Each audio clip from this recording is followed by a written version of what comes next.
30 royals, 30 uniforms. One question: when a crown meets combat, what survives, duty or legacy? From ancient empires to modern airstrikes, these rulers didn't just pose in medals, they led, bled, commanded, and risked everything. Some fought for glory, some for country, a few for redemption. But behind every polished boot and polished lie, there's a battlefield memory no crown can erase. This isn't royalty as you know it, this is war by bloodline. And it's time to meet the monarchs who traded thrones for front lines. Before we dive in, make sure you're subscribed for more long-form dives into the strange lives of history's most powerful people who actually did the job. And while you're here, drop a comment. Where in the world are you watching from, and what time is it on your end? Midnight in Manila, 3 a.m. in Ohio.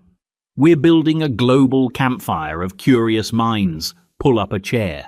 1. Alexander the Great, King of Macedon. By the time Alexander was 20, he'd inherited a kingdom, tamed a mutinous nobility, crushed his rivals, and burned a rebellious city to the ground. But that was just his warm-up act. For a man trained by Aristotle and tempered by the paranoid genius of his father, Philip II, ruling Macedonia wasn't the goal. It was just the launch pad. What Alexander really wanted, what he really believed, was that he was born to conquer the world, and for a while it looked like he just might. The curious thing about Alexander, beyond the mythology and the marble busts, is that he wasn't some distant robed commander dictating strategy from a shaded tent. No, he was in the mud, on horseback, bleeding. He fought at the front, sometimes so recklessly that his own generals accused him of having a death wish. At the Battle of the Granicus, he led the charge across a river directly into a wall of Persian cavalry. At Issus, he turned a near defeat into a tactical trap, personally striking down the Persian commander.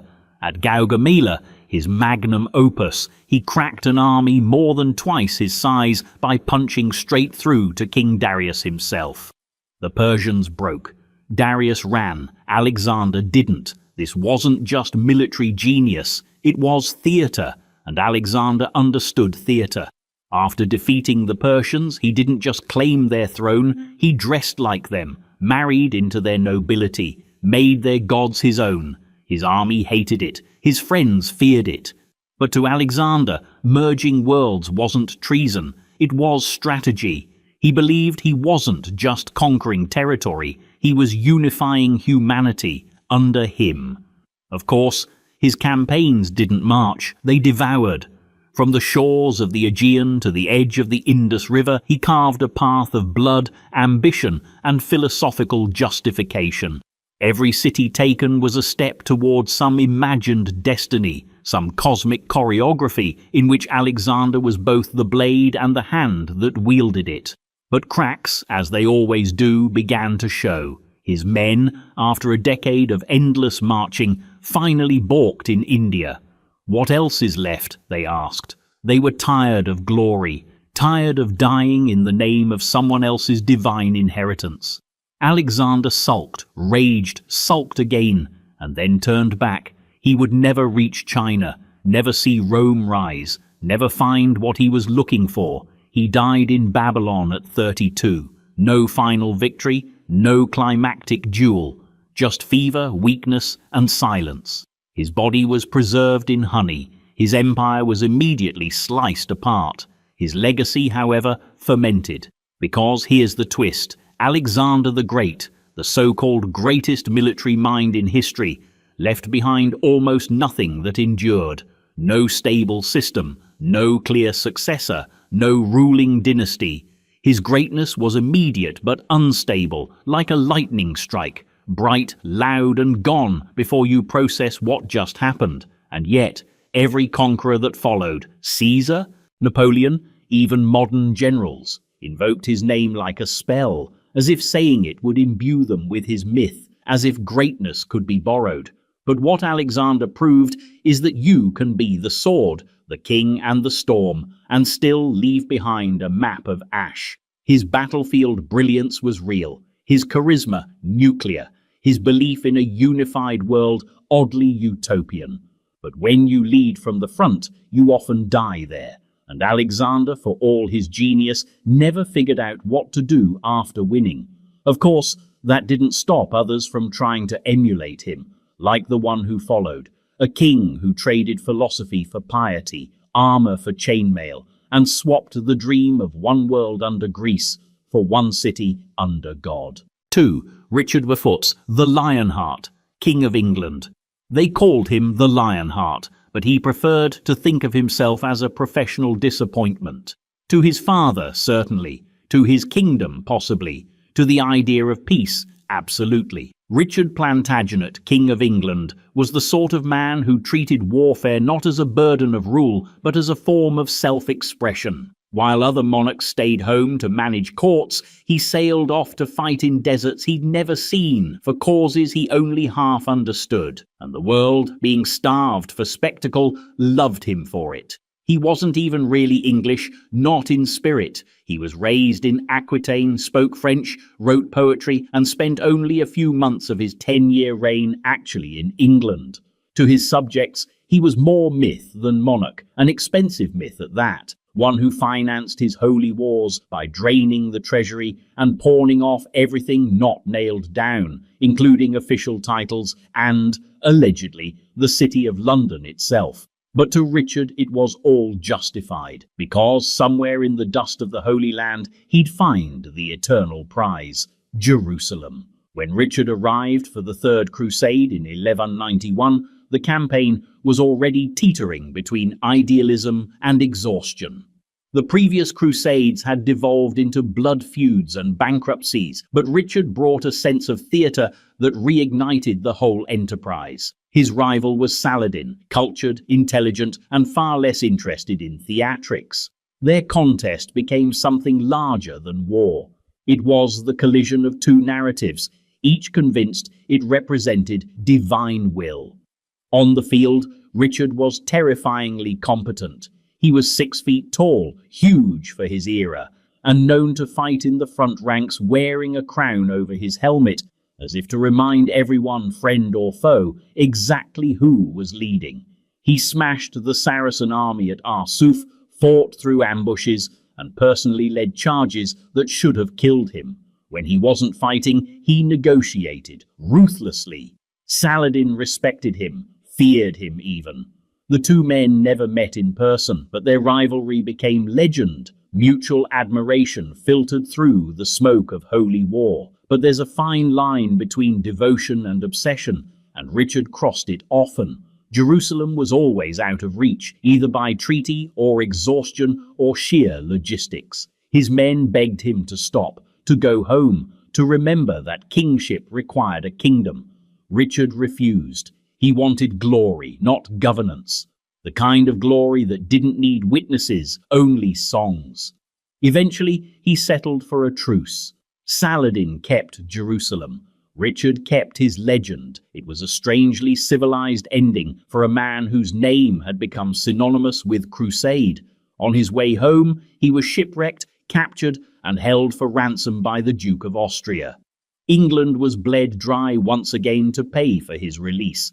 He returned home briefly, scowling at paperwork, feuding with his brother John, then promptly went back to fighting, this time in France. And that's where his story ends, not in Jerusalem, but outside a small French castle hit by a crossbow bolt during a petty siege. He lingered for days, cursing fate, forgiving his killer, and dying in his mother's arms. A lion brought down by a spark. Yet, like Alexander before him, Richard's real empire was psychological. His legend outlived his achievements, his failures forgotten under the roar of his name. Even centuries later, novelists and monarchists would resurrect him as the ideal medieval king. Brave, noble, devout, romantic. The reality was messier, a soldier who confused valor for virtue and war for worship. He proved that a king could be admired for fighting more than for ruling. And that perhaps was the beginning of England's long love affair with military monarchs. The idea that the sword validated the crown, and if Alexander fought for empire and Richard for faith, then the next royal would fight for something quieter, lonelier, and far more human. The burden of duty when the world is burning. And while Richard's riding off into another holy war, quick pause. If you're still here, 2 kings in, you're clearly one of us. So hit that subscribe button and join the growing crew that actually likes their history with a little edge.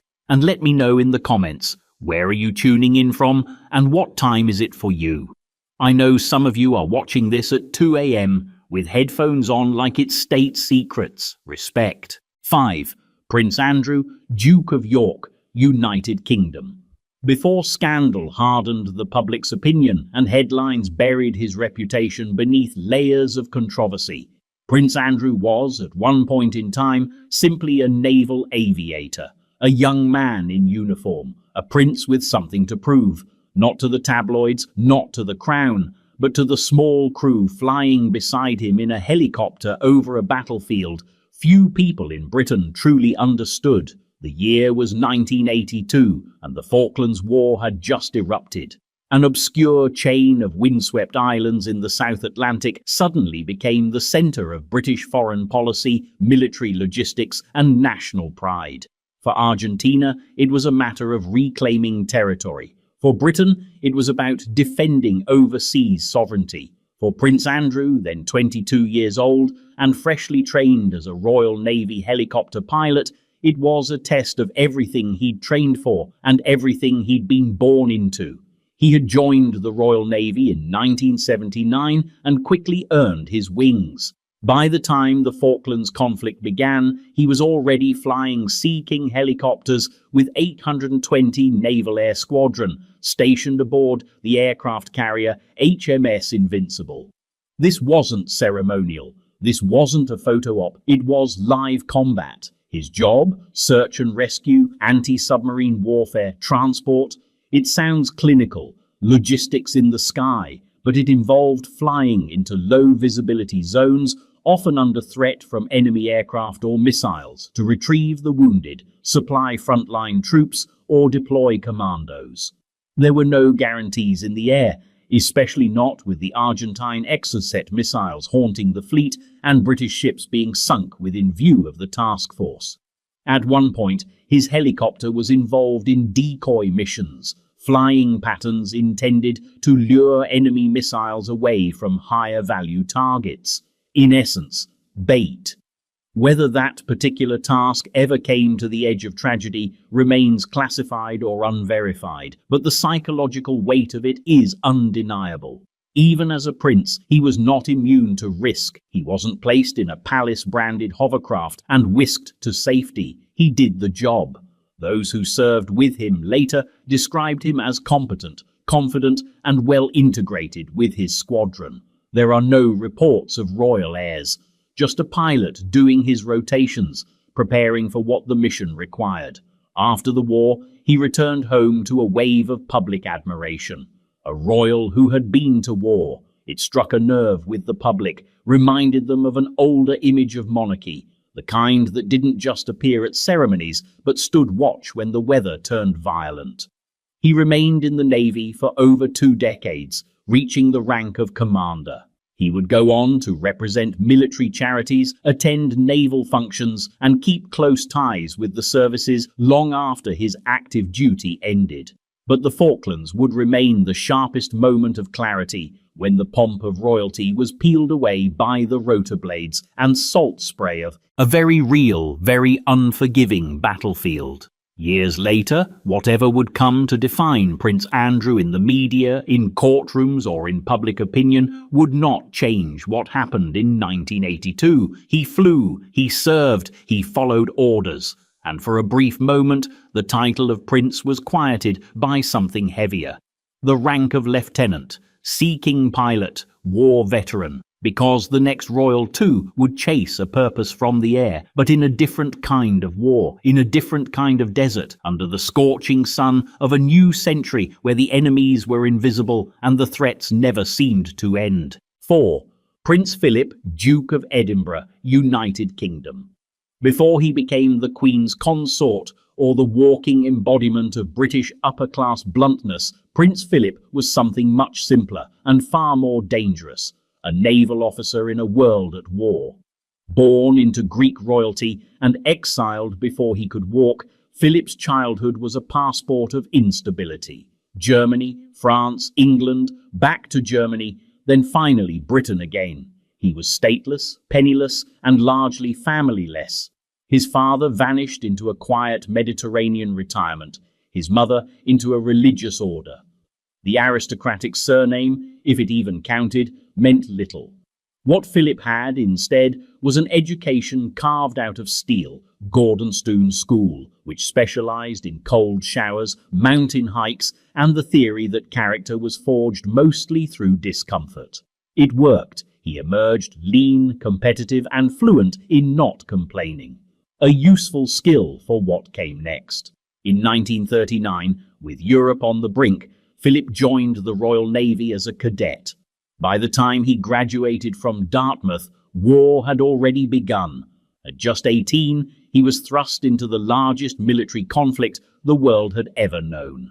And unlike many royals who served in ceremonial uniforms from a safe distance, Philip's posting was real. He trained on HMS Ramillies, escorting convoys through the Indian Ocean, where German raiders lurked and neutrality was a myth. But it was in the Mediterranean that his record hardened into something more than noble obligation. Serving on the battleship HMS Valiant, Philip saw action at the Battle of Cape Matapan in 1941, a naval engagement against the Italian fleet off the coast of Greece. He was just 19, but already showing signs of his cool precision under pressure. Assigned to control the ship's searchlights, he coordinated a sudden flare that exposed enemy vessels in the dead of night. The result? Devastating salvos. Several Italian ships were destroyed. Philip was mentioned in dispatches, a formal recognition of gallantry or merit. It was not handed out lightly. He climbed the ranks quickly, sub-lieutenant, then lieutenant. He served on destroyers, was present at the Allied invasion of Sicily, and later took part in escorting operations for the Pacific Fleet. In 1945, as the war ended, he was aboard HMS Whelp in Tokyo Bay. When the Japanese surrender was signed, he had gone from exile to witness of empire in 6 years flat, and all of it on active duty. But the war wasn't just a proving ground, it was a crucible. It gave him what his fractured childhood never had, a sense of place, merit earned, not inherited. And perhaps that's why, when he returned to civilian life and into the orbit of Princess Elizabeth, he struggled to adjust. Court life was structured, silent, decorative. The man who had once commanded men in combat was suddenly a consort, a royal accessory, expected to smile politely behind the throne. He did, mostly, but that fire never left him. In quiet moments, he spoke about the war, not with flair, but with clarity. The mess, the responsibility, the absurdity of luck. He remained deeply connected to the armed forces for the rest of his life, holding ceremonial posts, but speaking as someone who had actually worn the uniform, actually heard the alarms, actually watched the horizon for things that could kill. And when he walked behind his wife at state functions, or in front of the cameras as the blunt, often controversial figure the public knew, there was always that unseen weight behind him, not of royalty, but of service. The next royal would also take to the skies, not with medals already engraved, but with a rotor blade spinning over cold South Atlantic waters, heading straight into war and into the eye of a nation's political reckoning. 3. George VI, King of the United Kingdom. Before he was a king, he was just Bertie. Shy, stammering, awkwardly noble Bertie, second son of George V, never meant to rule. He didn't want a crown. What he wanted, honestly, was to be useful, to earn something on his own, away from the gold-plated machinery of monarchy. That's how, in 1916, as Europe collapsed into mechanized madness, Prince Albert, Duke of York, volunteered for active duty, not as a symbol, as a sailor. He entered the Royal Navy as a midshipman, serving aboard the HMS Collingwood, a battleship large enough to intimidate, slow enough to remind its crew that they were essentially floating targets. Bertie didn't ask for special treatment. His messmates, most of them unaware of his title, called him Mr. Johnson for the sake of formality, but his station was real. He stood watch, learned gunnery, cleaned equipment, and followed orders. Then came Jutland. The Battle of Jutland, fought in 1916, was the largest naval engagement of World War I. Imagine over 250 ships and nearly 100,000 men spread across the cold North Sea, each side trying to bait the other into making a fatal mistake. Bertie was there, young, seasick, and wedged between turrets on a ship trading heavy artillery with the German High Seas Fleet. It's unclear if he fired a shot. What is clear is that he saw death, heard it, felt the metal of war peel back the illusion of honor and reveal something colder underneath. Jutland wasn't a victory, but it wasn't quite a defeat either. Much like Bertie himself, the battle just endured, uncelebrated but necessary. After the war, he transferred to the Royal Air Force, the newest and most romantic branch of service. He learned to fly, earned his wings, and carried on with a quiet sense of obligation. His war record wouldn't make headlines. There were no dramatic crusades, no sweeping charges, no medals pinned in triumphant parades. But for Bertie, service wasn't a performance. It was preparation for something far worse than war, responsibility. Because years later, after his older brother, Edward VIII, abdicated the throne in pursuit of personal freedom, Bertie, now George VI, was dragged into a position he never wanted. He didn't walk into the coronation like a conqueror. He stepped into it like a man heading into another storm. And then World War II began. George VI became the reluctant wartime king. He refused to leave London during the Blitz, choosing instead to remain at Buckingham Palace even after it was bombed. He visited bombed-out neighborhoods, hospitals, munitions factories, not to give speeches, but simply to show up, to be seen, to reassure, to remind people that leadership wasn't always about charisma. Sometimes it was about constancy. His military service wasn't a chapter, it was a foundation.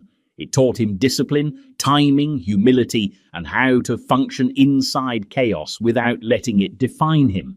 It made him credible in war, because he had already stood watch in one, not as a figurehead, but as a frightened young man who had once stared into a gun barrel at sea and not flinched. His voice, so often mocked for its stutter, became a kind of national metronome during the war. Halting, human, real. He never sounded like a conqueror, but that was the point. He sounded like the people he served. And after the victory, when the bombs stopped falling and the royal image had been burnished not by conquest but by endurance, George VI quietly faded into post-war history. He died young, tired, smoked out and overburdened, but not forgotten, because his reign reminded the world that military service, when stripped of glory and spectacle, reveals a quieter strength.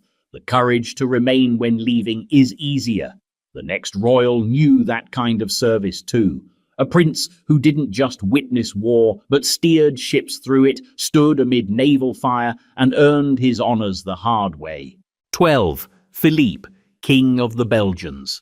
In a nation where the monarchy is perpetually walking the line between formality and fragmentation, King Philippe stands as a quiet symbol of unity. Belgium, after all, is not so much a country as it is a balancing act between Flemish and Walloon, urban and rural, monarchy and republic. And in that balancing act, Philippe's military service offers something rare for a modern royal: real weight, real grit, and real training across air, land, and sea. Born in 1960 to King Albert II and Queen Paola, Philippe was never the most naturally commanding presence. Reserved, serious, and sometimes awkward in public, he was not the kind of heir who charmed headlines or played to crowds. But behind that calm, often unreadable demeanor was a man being methodically prepared not just to wear a crown, but to earn it. And in Belgium, that meant starting with a parachute. Philippe began his military training at the Royal Military Academy in Brussels in 1978, enrolling in the 118th All-Weapons class. Unlike the lighter-touch ceremonial routes taken by some royals elsewhere, this academy is the real deal, Belgium's premier officer training institution. There, cadets are not groomed for cameras, but for combat leadership. Philippe was trained alongside regular officer candidates, with no special royal shortcuts. The days were long, the expectations high, and the scrutiny constant. He didn't just survive the program, he thrived in it. After graduating, Philippe completed paratrooper training with Belgium's elite airborne forces. He earned his wings by jumping from real aircraft, not metaphorical ones. He also completed commando training, a notoriously tough regimen that tests physical endurance, mental resilience, and tactical skill. It's designed to weed out the privileged from the prepared. Philippe passed. He became a certified paratrooper and commando, a badge of honor in a country where the military, though small, prides itself on elite professionalism. And then came the Air Force. Never one to settle, Philippe pursued additional training as a fighter pilot. He didn't just take orientation flights, he trained in cockpit systems, flight theory, and logged hours in fighter jets, eventually qualifying to fly Belgian military aircraft. Few modern monarchs can claim that level of cross-branch immersion. Philippe wasn't just checking boxes, he was building a military resume far broader than required for symbolic leadership. His service continued in the reserves, where he climbed the ranks and stayed involved in national defense policy and military affairs. In 2010, he was promoted to general in the land component, the air component, and the medical component, and to admiral in the naval component. In other words, he didn't just represent the Belgian armed forces, he became their highest-ranking officer. What's striking is how little showmanship Philippe brings to it all. He rarely draws attention to his military past. There are no boastful interviews, no overemphasized anecdotes, but when he visits troops, speaks at remembrance events, or meets with NATO counterparts, you can see it in his posture, the bearing of someone who slept on barracks beds, worn a rucksack, jumped out of planes.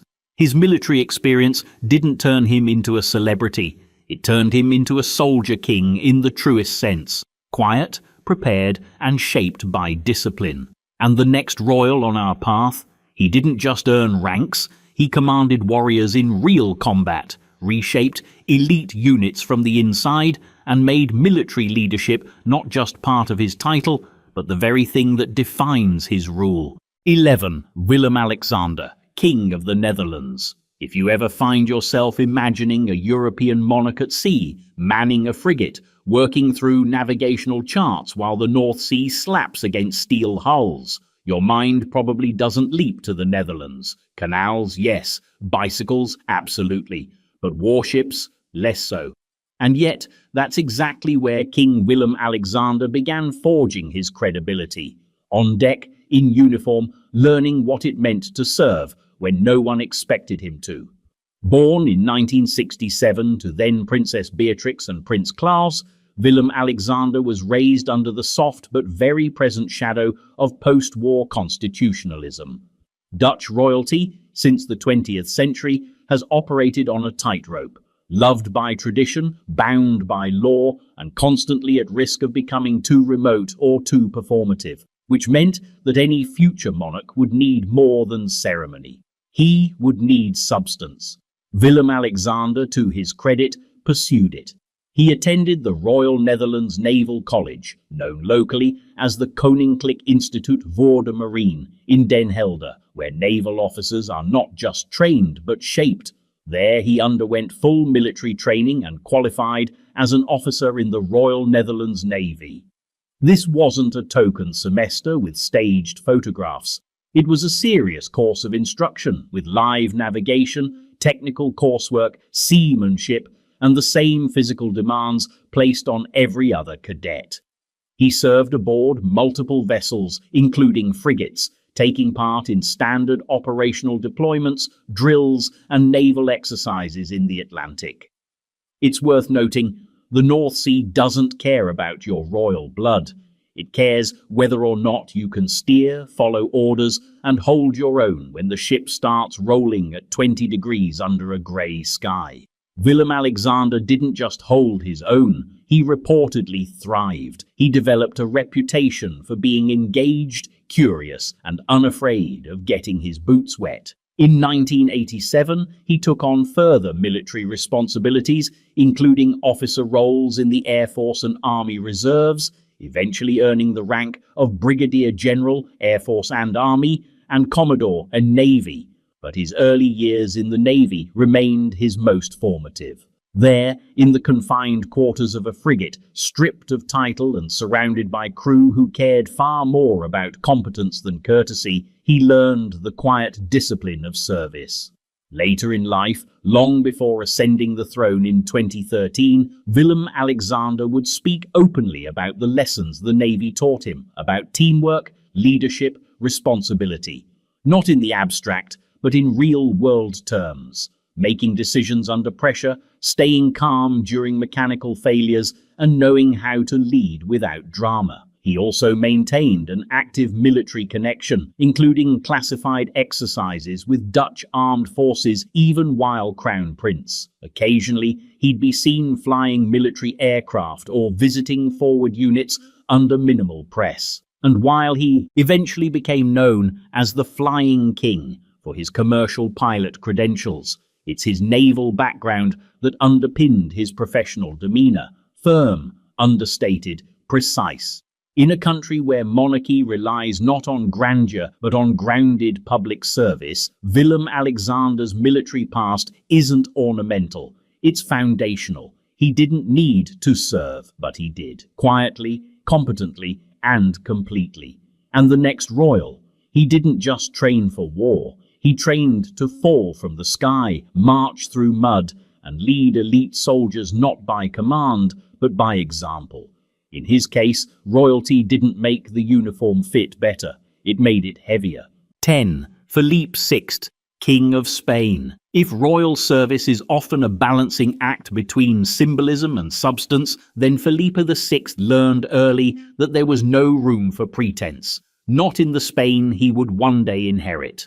A constitutional monarchy still healing from dictatorship, a fractured national identity, a monarchy under scrutiny, Felipe's future was never going to be a pageant.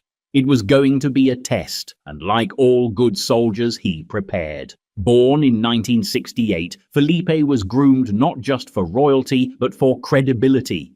His father, King Juan Carlos III, had walked the razor-thin line between legacy and reform, helping transition Spain from Franco's regime to democratic constitutionalism.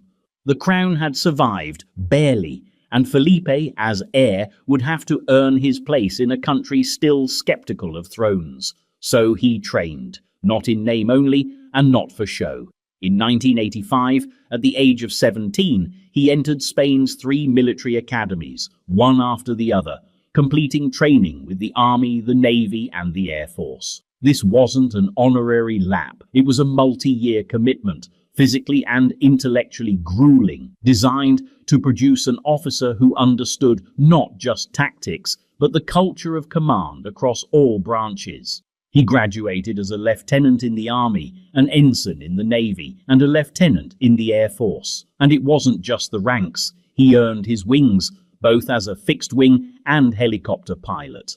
He conducted parachute training with the elite Brigada Paracaidista, one of Spain's most demanding airborne units. He sailed aboard the Juan Sebastián de Elcano, Spain's tall training ship, learning navigation and seamanship the old-fashioned way, by stars and compass, not ceremony. What emerged from this tri-service education wasn't just a royal with military stripes, It was a future king with institutional fluency. Felipe understood the rhythm of the military, not as a guest, but as a participant. He learned the value of chain of command, the gravity of giving orders, and the responsibility that comes with wearing a uniform that others die in.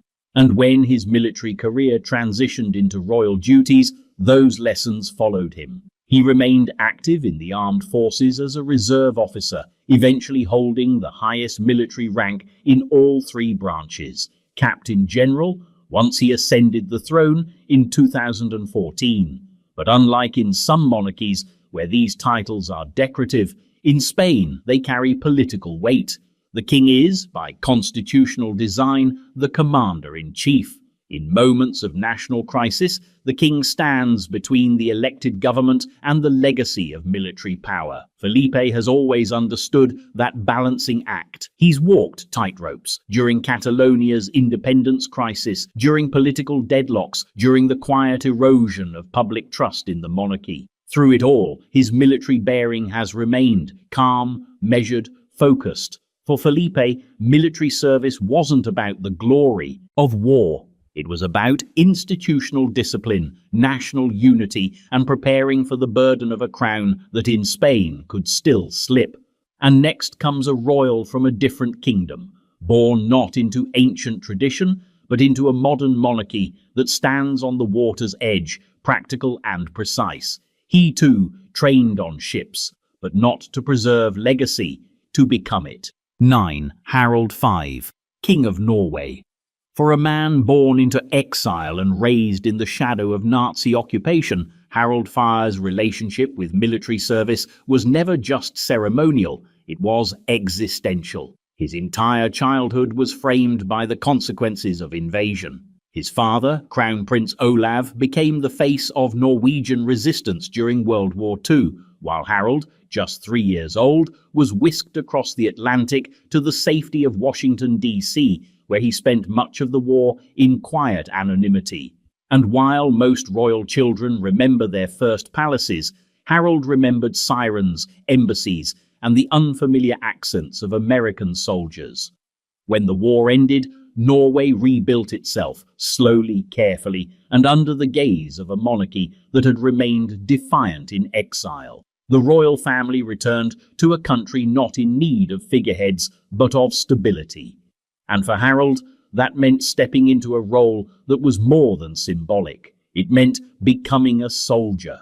He enrolled in the Norwegian Military Academy and completed his officer training, graduating in 1959. He then served in the Norwegian Army and later in the Navy, following a path that emphasized not just royal duty, but operational competence. He trained in navigation, logistics, and strategy, with a specific emphasis on command. Unlike other European monarchs who sometimes walked the line between tradition and theatre, Harold's service was taken seriously, and not only because of his title. Norway, with its strategic geography and long coastline bordering the Soviet Union during the Cold War, didn't afford the luxury of ornamental defense. Every officer mattered, and Harold took that personally. He understood that in a country where national service is a rite of passage, the role of a monarch, even a future one, had to include real engagement with the military. Not just in dress uniforms at parades, but in the trenches of policy, planning, and readiness. His naval career included active sailing missions, joint exercises, and a deep familiarity with coastal defense operations. He trained extensively in Arctic conditions, because in Norway that's not theoretical. The country's northern territories, remote and weather-beaten, require soldiers who understand that the environment itself can be an adversary. Harold earned that respect. He didn't play soldier, he became one. As he rose in the line of succession, his role evolved. He became a reserve officer, but remained deeply involved in Norway's defense affairs. When he eventually became king in 1991, his military background wasn't trotted out as PR. It was foundational. His relationship with the armed forces was built not on nostalgia, but on shared experience. In his public life, he often speaks quietly, cautiously, but when addressing the military, there's an edge, and authority. He understands the rhythm of command, the loneliness of leadership, and the cultural weight of service in a country that demands a lot from its conscripts. Harold V's legacy is one of steadiness, not flashy, not headline chasing, but rooted. He's a monarch shaped by conflict, matured by service, and defined by the understated competence that comes from knowing what a uniform actually means. And the next royal, he trained in the skies, commanded across 3 branches, and now carries the weight of tradition in a country where military readiness isn't just a formality, it's baked into the very fabric of the monarchy. 8. Prince William, Prince of Wales, United Kingdom. He could have taken the easy route. In fact, most people expected him to. As the eldest son of the future king and the late Princess Diana, Prince William could have easily limited his military experience to ceremonial parades, crisp salutes, and harmless public appearances in uniform. Instead, he chose something messier, less glamorous, more dangerous, and oddly intimate. He became a search and rescue pilot. William's military path began in 2006 when he enrolled at the Royal Military Academy, Sandhurst. Like his brother Harry before him, he completed the grueling officer training course and was commissioned as a second lieutenant in the Blues and Royals. But while Harry gravitated toward frontline army service, William's journey bent skyward. He transferred to the Royal Air Force, qualified as a pilot in 2008, and then pushed for something highly unusual. He wanted to fly helicopters for real, not just for ceremonial duties. And not in war zones either, but in emergencies, in crises, in chaos. So he joined RAF Search and Rescue Force, specifically No. 22 Squadron, training as a Sea King pilot based at RAF Valley in Anglesey, Wales. It was the kind of role that demanded both technical precision and emotional resilience. He wasn't flying over polished city skylines. His missions took him into the teeth of British weather, out to sea, over cliffs, mountains and forests, usually in the dead of night, or through unrelenting wind. The calls were never glamorous. People were stranded, injured, dying, lost. For nearly 3 years, from 2010 to 2013, Flight Lieutenant Wales, as he was known on duty, responded to real-life emergencies. His crew would scramble at odd hours, fly through ice and fog, and lower winchmen onto fragile surfaces to pluck people from the edge of death. There was no press, no fanfare, and that seemed to be the point. William was there not to be seen, but to be useful. One of his more widely acknowledged rescues involved airlifting a heart attack victim from an oil rig. In another, he helped locate and recover 2 stranded teenagers from a mountain in Snowdonia. He later admitted that some calls haunted him, situations where they were too late or where trauma lingered long after the rotor blades stopped spinning. He wasn't playing hero, he was absorbing the quiet, often tragic burden of trying to keep people alive. Colleagues described him as steady, capable, and fully part of the crew. Not a royal exception, but a working officer who pulled his weight and knew his gear. When he left the military in 2013, he didn't go directly into palace duties. He pivoted instead to another emergency role, this time as an air ambulance pilot for the East Anglian Air Ambulance. Again, real missions, real injuries, real people. William's military service wasn't about strategy or battle, it was about proximity, to danger, to suffering, to the fragile line between life and death. It gave him, in his own words, a kind of perspective that no royal tour or diplomatic meeting ever could. And perhaps in a family shaped by pageantry, that kind of work, raw, real, untelevised, was his quiet rebellion. His way of stepping into duty, not with a sword, but with a stretcher. But duty wears many uniforms, and service isn't always about saving lives. Sometimes it's about preparing for the day you might be forced to take one. And the next royal knew that balance intimately, born a king, trained in war, and shaped by a country where survival wasn't symbolic, it was strategic. 7. King Charles III, United Kingdom. Before the crown, before the inked tabloids and eternal comparisons to his mother, before the slow-burning decades of heirship and public reinvention, Charles Philip Arthur George was a naval officer with salt in his hair and something to prove. Not to the nation, he'd spent most of his life doing that, but to himself. Because service for Charles was never just ceremonial, it was almost religious, a kind of pilgrimage away from palaces and into something resembling reality. He joined the Royal Air Force and the Royal Navy in the early 1970s, as expected for a royal of his generation. But Charles didn't take the fast lane. In fact, the story of his military career is surprisingly straightforward. He trained, he passed, he showed up. He flew, sailed, navigated, and eventually took command. First came flight training with the RAF at Cranwell, where he qualified as a pilot. After earning his wings, he switched uniforms and moved to the Royal Navy, following in the footsteps of his father, Prince Philip. He trained on the HMS Norfolk, a guided missile destroyer, and later served on other ships, including the Minerva and Jupiter. He qualified as a helicopter pilot in 1974, operating from the aircraft carrier HMS Hermes, the same vessel that would later play a major role in the Falklands War. But Charles didn't stop there. In 1976, he was given command of a coastal minesweeper, HMS Bronington. It was a relatively small ship, but the command was real. He wasn't just a royal mascot stationed on the bridge for PR purposes. He was in charge, responsible for the crew, the vessel, the missions. It was, by all accounts, one of the most content chapters of his adult life. The structure, the hierarchy, the clarity of service. It all suited a man who had spent his formative years navigating a maze of royal expectations, public scrutiny, and private contradictions. He left active service that same year after 5 years across air and sea. Not a career sailor, no, but a legitimate officer. One who trained hard, showed competence, and earned respect.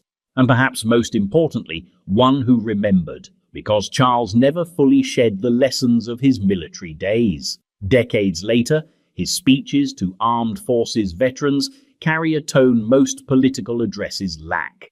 Detail. He speaks of regiments not just by name, but by tradition. He references squadrons and ships like someone who actually served on them, which of course he did. His connection to the military would continue symbolically for years.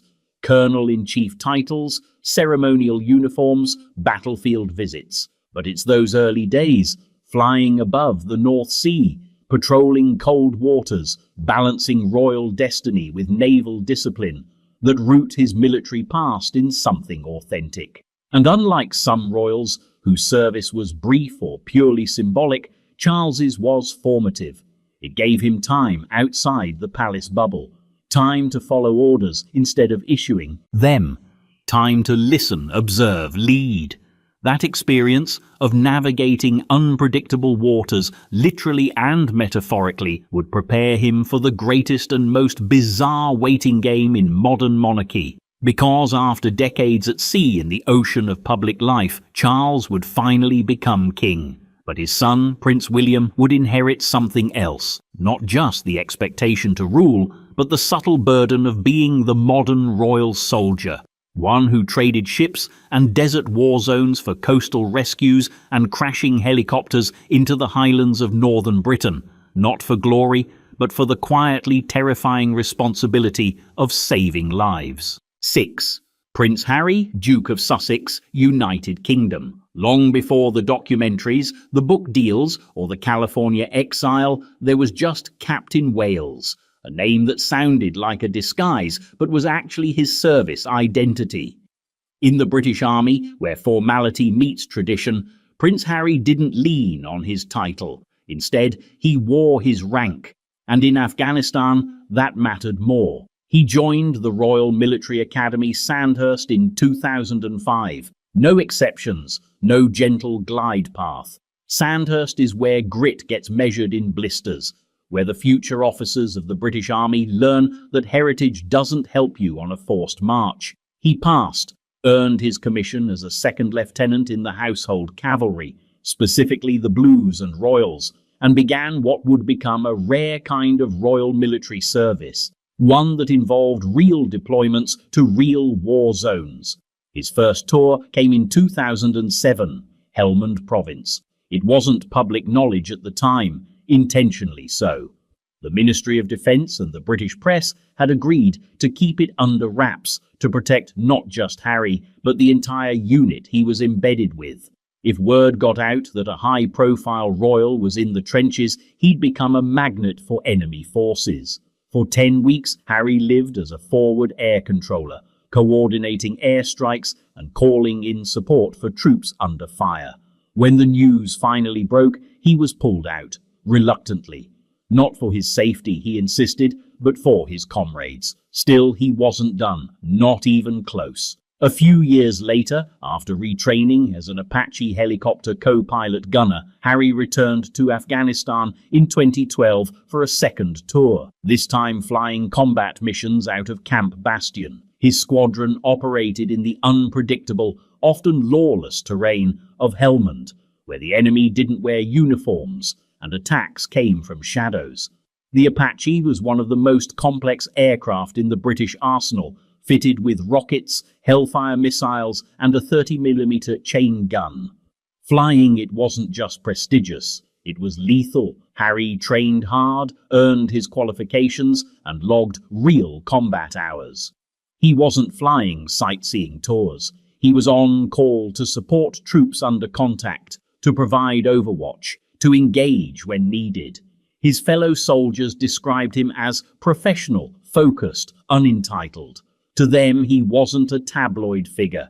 He was just the guy on the radio, the voice in the headset, the pilot keeping their six clear when things went sideways. But Afghanistan left its marks. Years later, Harry would speak candidly about the psychological toll of his service, the numbness, the anger, the confusion of returning home to find that nothing had changed except for you. He channeled that into advocacy, founding the Invictus Games for wounded veterans, supporting mental health initiatives, and trying, however imperfectly, to bridge the vast, awkward gap between civilian life and combat service.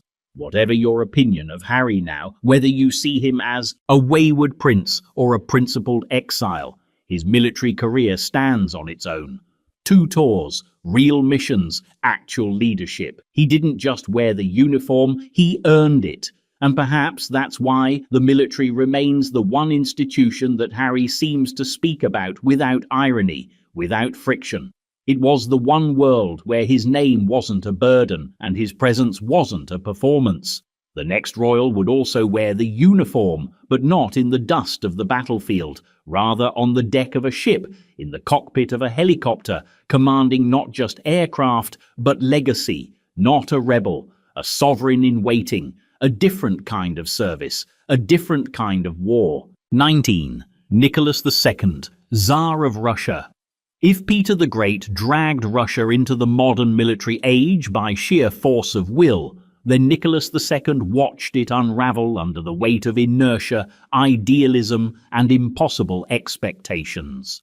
The last Tsar of Russia didn't just preside over an empire in decline, he marched straight into the heart of its collapse, wearing a general's uniform and carrying the title of Supreme Commander. But uniforms, as history proves time and again, don't guarantee control. Born in 1868, Nicholas was raised in the shadow of rigid tradition. His father, Alexander III, ruled with an iron hand, and Nicholas, sensitive and soft-spoken, seemed ill-suited to follow in it. He was privately educated, heavily sheltered, and trained in military affairs more as a formality than a destiny. Still, like many Romanovs before him, he held military rank from a young age, entering the army in his 20s as a ceremonial officer in the elite Preobrazhensky regiment. He wore the uniform with pride, and he took his training seriously, even if few expected him to ever lead on the battlefield. But history didn't care about expectations.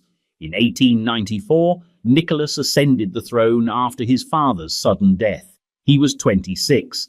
In the beginning, his military role remained largely symbolic, inspecting troops, reviewing regiments, and reinforcing the ceremonial bond between throne and sword. But 2 decades later, when the First World War erupted in 1914, that bond would be tested in ways no Romanov had ever imagined. At first, Nicholas left military command to his generals, but as defeats mounted and morale crumbled, he made a fateful decision. In 1915, he removed his top commander and appointed himself supreme commander of the Russian armed forces. It was a dramatic gesture, part desperation, part symbolism. Russia needed stability. Nicholas believed his presence at headquarters would inspire the troops and reassert imperial control. Instead, it tethered him to every failure that followed. The Russian military was not a monolith. It was a patchwork, vast, under-equipped, riddled with corruption and logistical failure. Nicholas, stationed at Stavka, the army's high command in Mogilev, had no prior experience commanding such a force. He relied heavily on advisors, many of whom disagreed with each other and with him. Communications with the front were slow, supplies were inconsistent, morale dropped as casualties soared. Meanwhile, with Nicholas at the front, domestic unrest festered back home. Food shortages, inflation, and strikes paralyzed Russian cities. His absence from St. Petersburg, intended as a demonstration of leadership, was seen as detachment. Worse, power unofficially fell to the Tsarina Alexandra and her increasingly controversial confidant, Rasputin. The monarchy began to look less like a bulwark and more like a runaway cart. By early 1917, as the war bled Russia dry and revolution rippled through the streets, Nicholas's command of the army had become politically toxic. His generals, once loyal, began to doubt. His allies faltered, and eventually the impossible happened. The Tsar of all the Russias was asked, then forced, to abdicate. Nicholas II went from supreme commander to prisoner in a matter of weeks.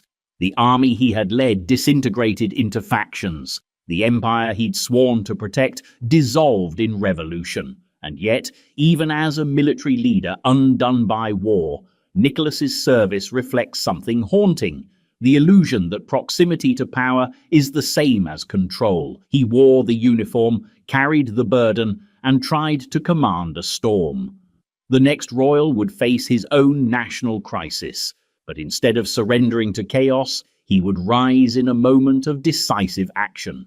A young king who stood against tyranny not with diplomacy, but with orders that changed the course of his country's allegiance overnight. 18. Peter. Why the Great, Tsar of Russia? Peter the Great did not inherit a military machine. He built one.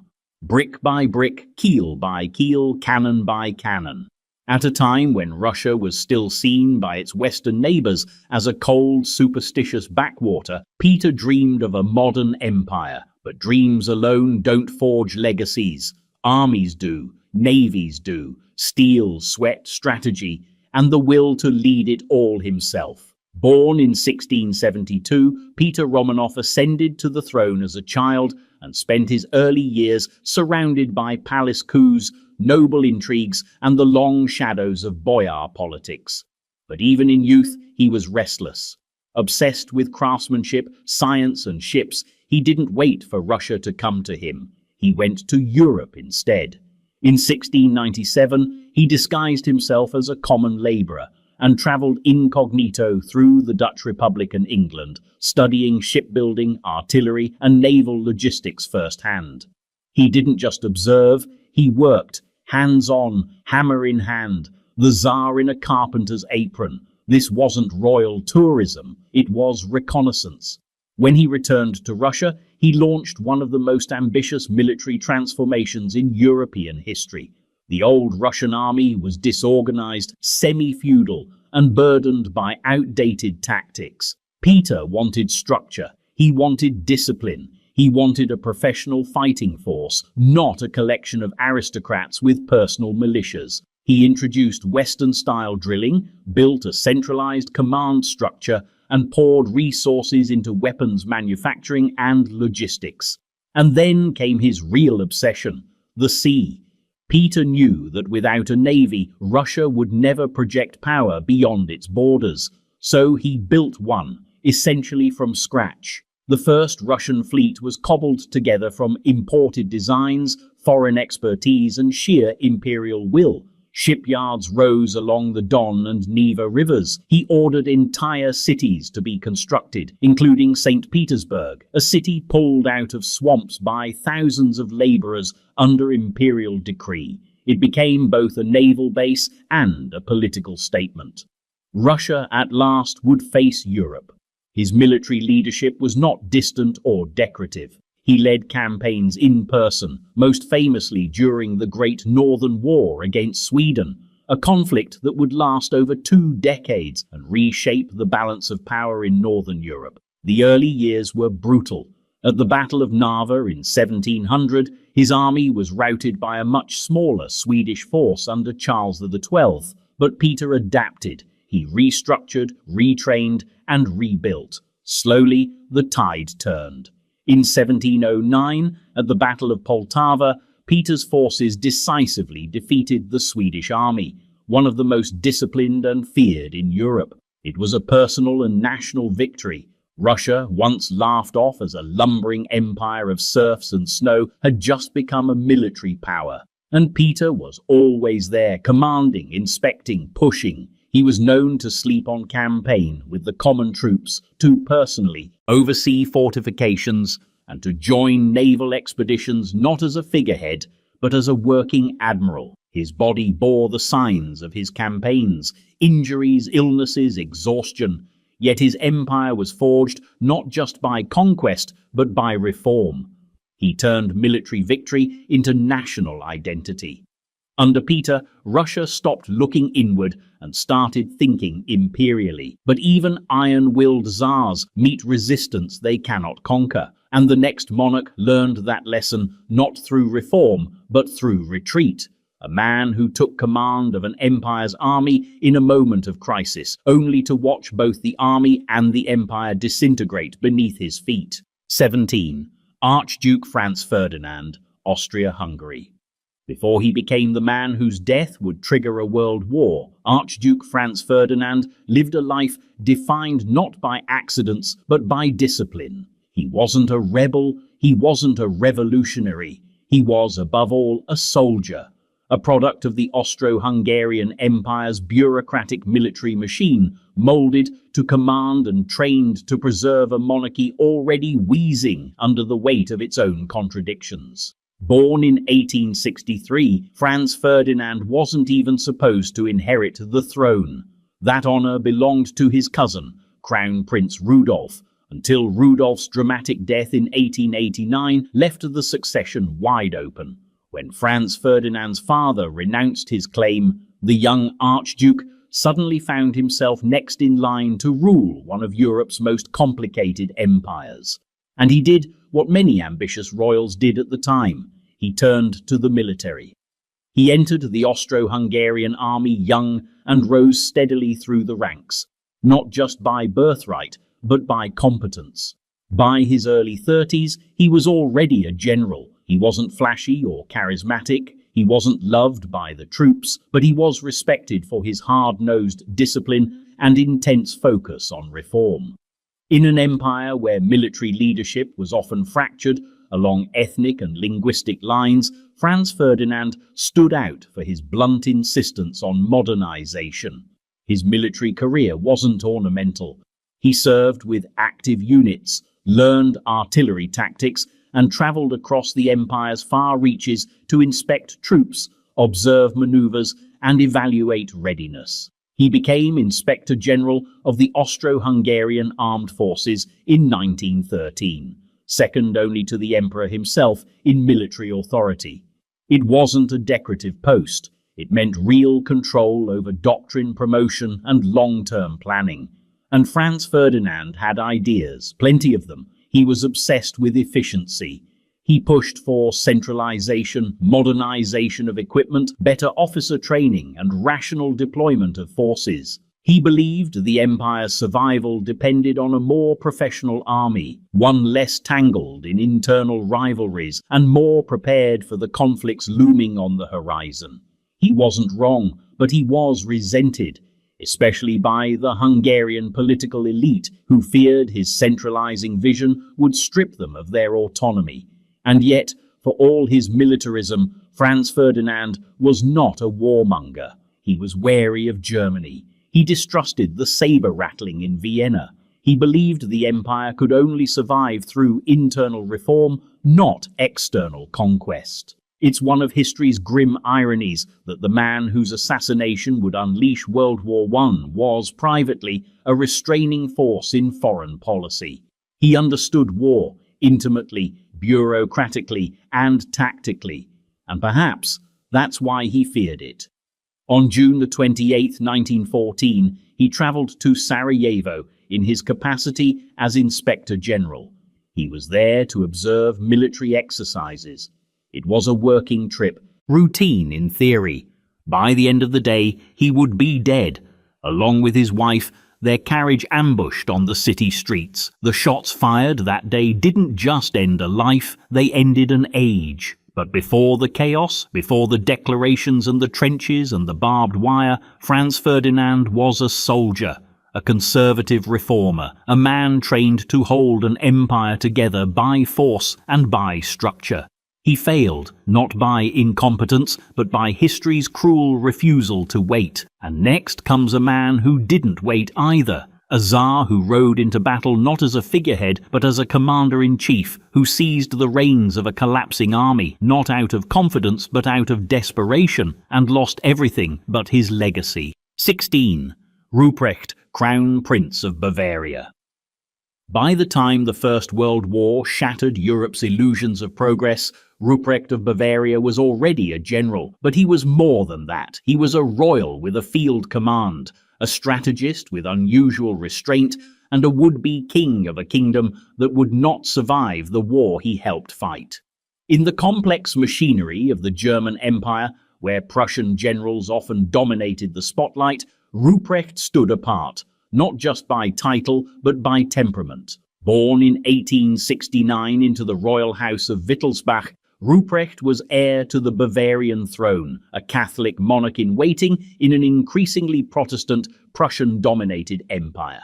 Bavaria had retained a degree of autonomy after German unification, including its own army in times of peace. And Ruprecht, to his credit, didn't treat that army as ceremonial. He trained with it, lived with it, studied military history obsessively. He understood that if the old order was to endure, it had to fight for more than just tradition. It had to fight smart. When war broke out in 1914, Ruprecht was given command of the German Sixth Army on the Western Front. He was no figurehead. His army was responsible for a key sector during the early campaigns in Lorraine, and it was Ruprecht who led German forces through the grinding battles of the war's early years. Attacks and counterattacks in the French borderlands, where the optimism of August 1914 collapsed into mud, trenches, and brutal attrition. Unlike many of his contemporaries, Ruprecht wasn't intoxicated by romantic visions of quick victory. He grasped the industrial horror unfolding before him. He argued, often in vain, for more realistic strategies, more attention to logistics, and fewer suicidal offensives. He criticized Germany's high command, especially General Erich Falkenhayn, for wasting lives on fruitless assaults like those at Verdun. In 1916, he was promoted to command Army Group Ruprecht, responsible for an enormous stretch of the Western Front that included some of the most strategically vital and contested territory in the entire war. He oversaw multiple battles, including key roles in resisting Allied offensives during the Somme and later at Passchendaele. While Germany eventually began to falter under the weight of its own ambitions, Ruprecht's leadership was often cited for its calm clarity, its tactical flexibility, and its rare willingness to question doctrine. And yet, his military career was inseparable from the slow-motion death of the world he represented. As the war dragged on, monarchy after monarchy began to collapse. Russia, Austria-Hungary, eventually Germany itself. When Kaiser Wilhelm II abdicated in 1918, the German Empire imploded. The Bavarian monarchy, too, was swept away by revolution. Ruprecht, who might have worn a crown, instead walked into the uncertain republic as a private citizen, his career as a general now preserved only in memory and military records. He spent the rest of his life advocating for constitutional monarchy, but he never returned to political power. His military service, however, remained a benchmark. Not for flashy victories, but for disciplined command during chaos. He was a royal who understood war not as theatre, but as a grim responsibility, a calculation of survival and consequence. And next comes another royal whose name is better known for a gunshot than a command. But make no mistake, before he became history's flashpoint, he was a soldier, an inspector, and a man groomed not for peace, but for order at the barrel of an empire unraveling. 15. Frederick II, the Great, King of Prussia. It's easy to forget that Frederick the Great was once just Frederick the Disappointment. Before the statues, the victories, and the Enlightenment era praise, he was the sensitive, flute-playing, poetry-writing embarrassment of the Prussian royal family, a boy more interested in French philosophy than Prussian drill formations. His father, King Frederick William I, a man made entirely of military routines and distrust, saw his son's gentleness as a weakness, even a threat. Their relationship wasn't strained, it was almost Shakespearean. At one point, Frederick tried to flee the kingdom. His father had his closest friend executed. That set the tone for the rest of his life. But out of that early trauma came something more complex than rebellion. Frederick didn't abandon the military ideals of his father. He absorbed them, refined them, weaponized them. When he became king in 1740, he inherited a small but ruthlessly efficient army, one his father had built obsessively, almost to the point of parody. What Frederick added was strategy, philosophy, ambition, and most dangerously, audacity. Only months into his reign, he invaded Silesia, a rich Austrian province, kicking off the War of the Austrian Succession. The move shocked Europe. Prussia was not supposed to act like a great power, but Frederick didn't care for the etiquette of royal diplomacy. He cared about results, and he got them. The Prussian army under his command moved with terrifying speed and discipline, catching larger forces off balance. It wasn't just battlefield brilliance, it was logistical precision, psychological warfare, and relentless nerve.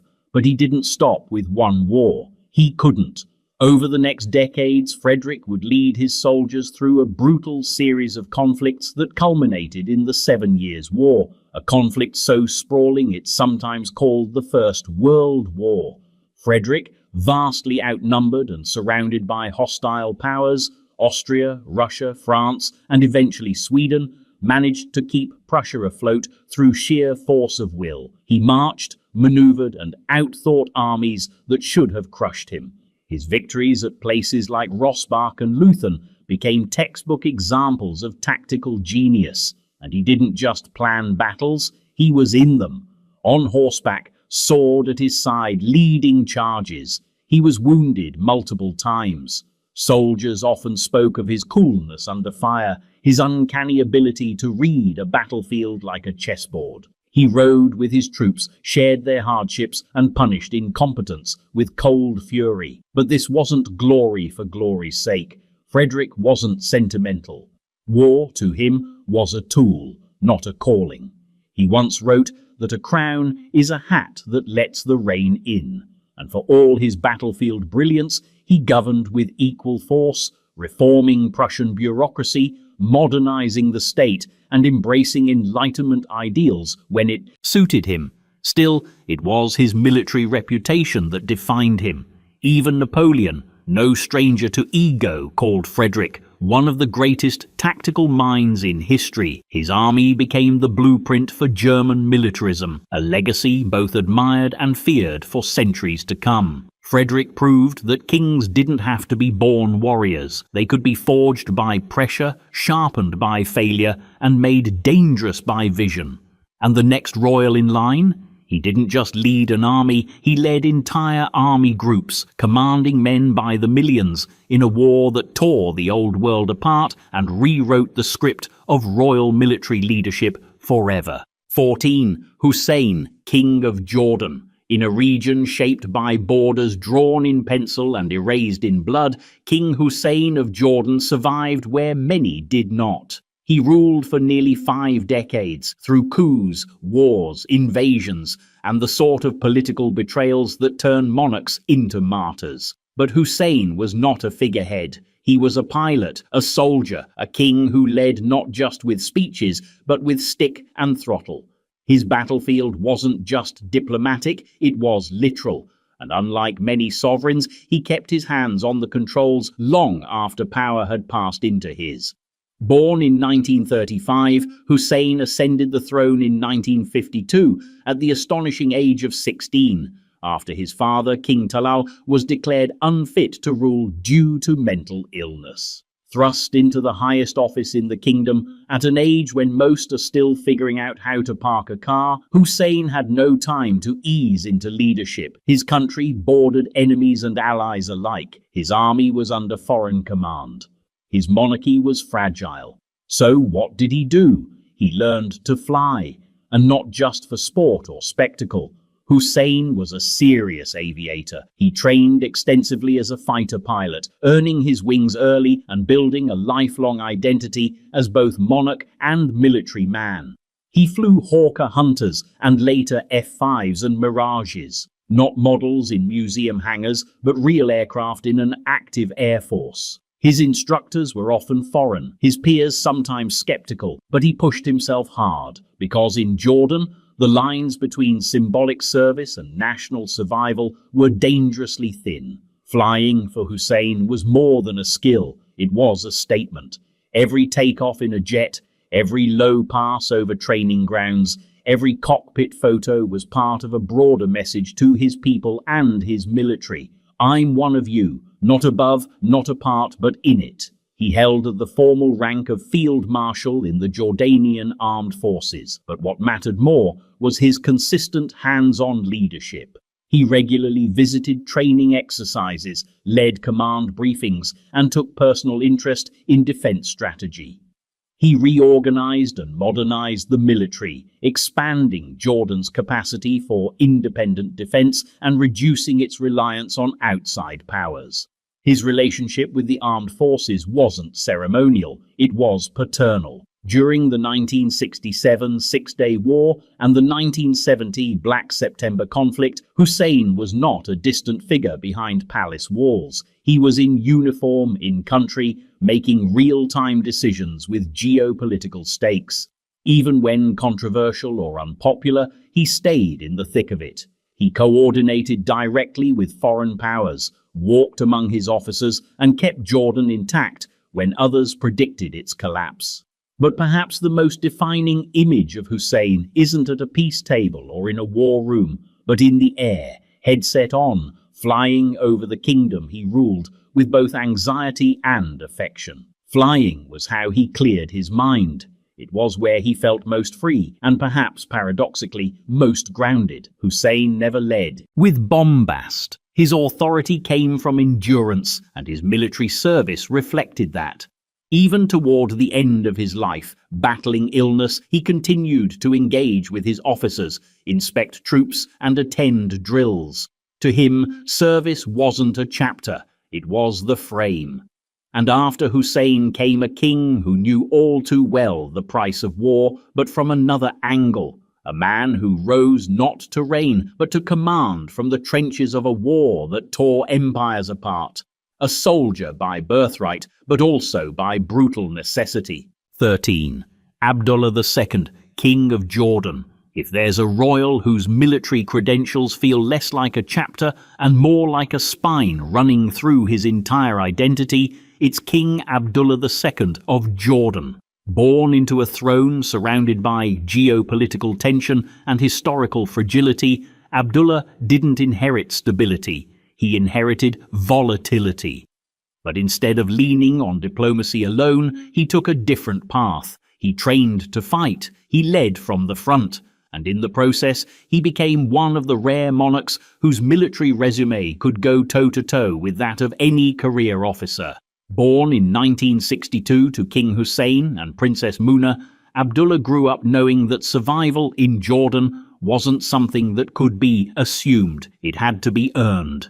His father, King Hussein, had already survived multiple assassination attempts, 2 major wars, and decades of Cold War proxy balancing. Abdullah's generation wasn't promised peace. It was trained for pressure. After attending prep school in the UK and the United States, Abdullah enrolled at the Royal Military Academy Sandhurst in 1980, the same legendary institution that shaped generations of British officers and more than a few royals. But unlike many aristocratic trainees who pass through for appearance's sake, Abdullah took to Sandhurst with complete immersion. He then joined the British Army as a second lieutenant in the 13th 18th Royal Hussars, serving in West Germany during the Cold War. After completing his UK-based commission, he returned to Jordan and began his ascent through the ranks of the Jordanian armed forces. Over the next 2 decades, he would train, lead, and innovate in a military that was often Jordan's last line of stability amid regional chaos. He graduated from Georgetown School of Foreign Service, attended advanced military courses in the US, and trained as a helicopter pilot and paratrooper. He wasn't collecting badges, he was building capability. But the crown jewel of his service came in the form of Jordan's Special Forces. In the 1990s, Abdullah took command of the country's elite 40th Armored Brigade, then its Special Forces Command, and eventually led a major restructuring of Jordan's special operations. He didn't just occupy the office, he reformed the institution. He introduced new training doctrines, pushed modernization, and emphasized intelligence and counter-terrorism capabilities. Under his command, the Jordanian SOF went from elite in name to elite in function, well respected by international counterparts, especially in the US and UK. His leadership was never just about tactics, it was about credibility. In a region plagued by coups, dynasties, and performative leadership, Abdullah stood out as a monarch who'd actually run live operations, who'd commanded in the field, who had both the classroom and combat resume. When he ascended the throne in 1999 following his father's death, the military didn't just salute out of protocol, it saluted out of respect. To this day, Abdullah remains closely involved in defense affairs, often seen in military attire, not for nostalgia, but because he speaks the language. He understands operational briefs, chain of command nuances, and the stakes of regional conflict not as a diplomat, but as a soldier. And up next is the man who set the example before him, his own father, the original warrior king of modern Jordan, a monarch who flew planes before meetings, who led from cockpits and command centers alike, and who proved that sometimes survival isn't enough. Sometimes you fight to redefine the battlefield itself. 27. Vajiralongkorn, Rama X, King of Thailand. Before he was King Rama X, before the coronation robes and palace intrigue, Vajiralongkorn was a soldier in flight, a trained pilot, a career officer, a man shaped by Thailand's military academies and the chaos of Southeast Asia's post-colonial wars. His reign may have invited scrutiny for its secrecy and controversy, but his military record, though less celebrated, was grounded, structured, and very real. Born in 1952 as the only son of King Bhumibol Adulyadej and Queen Sirikit, Vajiralongkorn was raised in a royal household deeply intertwined with Thailand's armed forces. His father, Rama IX, had weathered coups, assassinations, and Cold War realignments, and the message was clear. The monarchy would survive not by mystique alone, but through alignment with power, particularly the military. Vajiralongkorn was educated abroad, attending schools in the United Kingdom and Australia. But it was at the Royal Military College, Duntroon, Australia's equivalent of West Point, that his career in uniform took shape. He graduated in 1976 as a commissioned officer, having completed intensive courses in leadership, field tactics, and military ethics. From there, his path led back to Thailand, where he entered the Royal Thai Army and began rising through its ranks, not solely by birthright, but by embedded training. His military education didn't stop at Duntroon. He completed courses in jungle warfare, advanced infantry tactics, and unconventional operations. He also trained with US and British forces, immersing himself in airborne and special operations environments. This wasn't a case of parading through drills. Vajiralongkorn pushed for full qualifications, earning his wings as both a fighter pilot and a helicopter commander. During the 1970s and early 1980s, Thailand was grappling with communist insurgencies, particularly in the rural north and northeast. While Vajiralongkorn was not deployed as a frontline field commander in the conventional sense, he did take part in operational flights and exercises tied to these counterinsurgency efforts. Military records and public accounts confirm that he flew both fixed-wing and rotary aircraft on surveillance and supply missions, sometimes in contested zones. In particular, he flew F-5 fighter jets and UH-1 helicopters, aircraft that were actively used during Thailand's security campaigns of the era. He was promoted steadily, ultimately reaching the rank of general in the army, admiral in the navy, and Air Chief Marshal in the Air Force. These titles, while ceremonial at the highest level, were underpinned by genuine time in the cockpit and the command room. Within the Thai armed forces, he cultivated strong relationships, especially within the army's upper echelons. His public appearances in uniform, even as Crown Prince, were more than symbolic. They reinforced a deeper truth: the monarchy and the military in Thailand were not separate institutions, they were codependent pillars of the state. When he ascended the throne in 2016, those military ties formed the backbone of his reign. One of his first moves as king was to take direct control of key army units, bringing elite guard regiments under royal command, bypassing the usual chain of command. It was a consolidation of power that echoed his earlier years, precise, forceful, and grounded in his lifelong alignment with military authority. Vajiralongkorn's military career didn't define him publicly in the way other monarchs are remembered for their heroics, but in Thailand, where uniformed power has toppled governments and rewritten constitutions, it placed him exactly where he needed to be, inside the structure that holds up the entire kingdom. Next comes a warrior king from centuries earlier, where the battlefield wasn't a constitutional chessboard, but a literal fight for national survival. A man who led armies by sword, liberated his people, and carved a name into history not with law, but with fire and steel. 26. Jan III Sobieski, King of Poland-Lithuania. Some monarchs rule by bloodline, others by bureaucracy. Jan III Sobieski ruled by force of will and sheer audacity. A scholar turned soldier turned savior, he rose through the ranks not because of noble birth, but because every time Poland was in danger, he was the one riding towards the sound of cannon fire. And in 1683, with the fate of Christian Europe hanging in the balance, Sobieski didn't just show up. He led the largest cavalry charge in history and changed the course of an empire overnight. Born in 1629 into the Polish nobility, Sobieski was well educated, fluent in several languages, deeply versed in history, mathematics, and military science.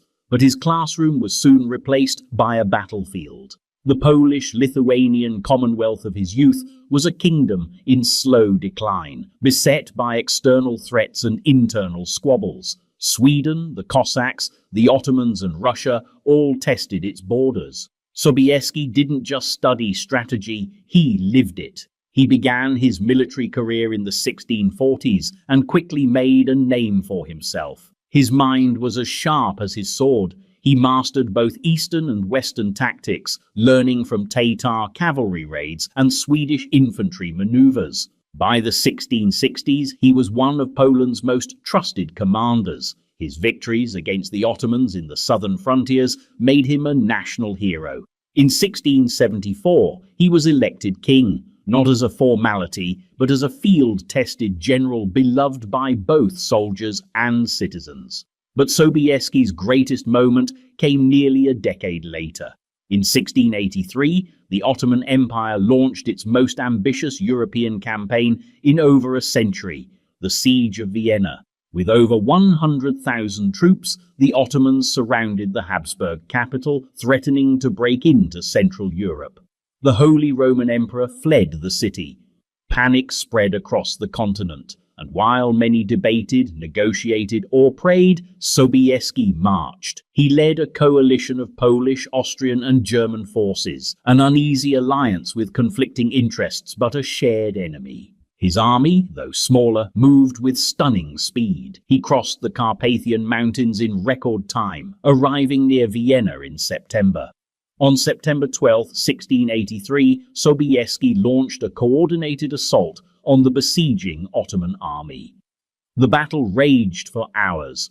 Then, in the late afternoon, Sobieski led a charge of 18,000 cavalry, among them the legendary winged hussars, Poland's shock troops clad in armor with towering feathered wings that thundered down the hills like a myth in motion. The charge smashed through the Ottoman lines and broke the siege. Vienna was saved. The Ottoman expansion into Central Europe was halted, and Jan Sobieski was immortalized not just as a warrior, but as a protector of Christendom. But Sobieski wasn't a warmonger. After Vienna, he advocated for peace. He understood that victory, if left unguarded by diplomacy, would eventually erode. Yet despite his triumph, his homeland continued its long, slow unraveling. Poland would survive Sobieski, but not indefinitely. Still, his ride down the slopes of the Kahlenberg remains one of history's most decisive battlefield moments. A king who didn't just order men into war, but charged with them into the teeth of an empire. And next comes a royal not of Europe, but of Asia, one who flew fighter jets, served with commandos, and didn't just inherit a kingdom, but shaped it from cockpit to command post in a time when insurgents, not empires, threatened the throne. 25. Gustavus Adolphus, King of Sweden. If there was ever a king who treated the battlefield like a laboratory, it was Gustavus Adolphus of Sweden. He didn't just command troops, he rewired how warfare was fought in Europe. Part reformer, part warrior, and part myth in the making, Gustavus rose in the early 17th century during a time when Sweden was still an emerging power tucked in the frozen shadows of Europe's great empires. By the time he was done, Sweden was a military force to be reckoned with, and he was known as the Lion of the North. Born in 1594 and crowned at the young age of 17, Gustavus didn't waste time testing the waters of kingship. He took command of a kingdom constantly threatened by Denmark, Poland, Lithuania, and Russia. But instead of simply reacting, he reimagined. Sweden's army, though small, became one of the most modern in Europe thanks to his innovations. He reorganized logistics, introduced combined arms tactics, and prioritized mobility over brute force, a stark contrast to the lumbering mercenary armies of the day. His reforms weren't theoretical. He tested them in battle. Early on, he fought wars against Russia and Poland, proving that discipline and mobility could compensate for numerical inferiority. He emphasized the use of smaller, more maneuverable regiments, intermixing infantry with cavalry and artillery, creating flexible formations that could react faster and strike harder than the traditional densely packed squares of his enemies. But Gustavus's defining moment came during the 30 Years' War, a sprawling, chaotic conflict that consumed Central Europe from 1618 to 1648. It began as a religious war between Catholics and Protestants, but like most wars of ideology, it quickly turned into a competition for power and influence. In 1630, Gustavus landed in northern Germany with a clear goal: to defend Protestant interests and expand Sweden's strategic influence on the continent. But his arrival didn't just shift alliances, it changed the pace and logic of the war itself. At the Battle of Breitenfeld in 1631, Gustavus's forces clashed with the Catholic League under Count Tilly. The result was a revelation. Using rapid troop movements, coordinated firepower, and disciplined timing, Gustavus routed the enemy, turning the tide of the war and proving that his military doctrine could outclass even the most entrenched Catholic forces. His combination of muskets and artillery created a rhythm of battle never seen before, precise, relentless, and lethal. His legend only grew after Breitenfeld. He marched south, winning more engagements, drawing admiration from Protestant allies, and grudging respect from Catholic foes. But in 1632, at the Battle of Lutzen, the arc of his brilliance met its end. Though the Swedes won the battle, Gustavus led a cavalry charge in heavy fog and was killed in the fighting. His body was found stripped and pierced, but the army pressed on, driven by the doctrine and discipline he had instilled.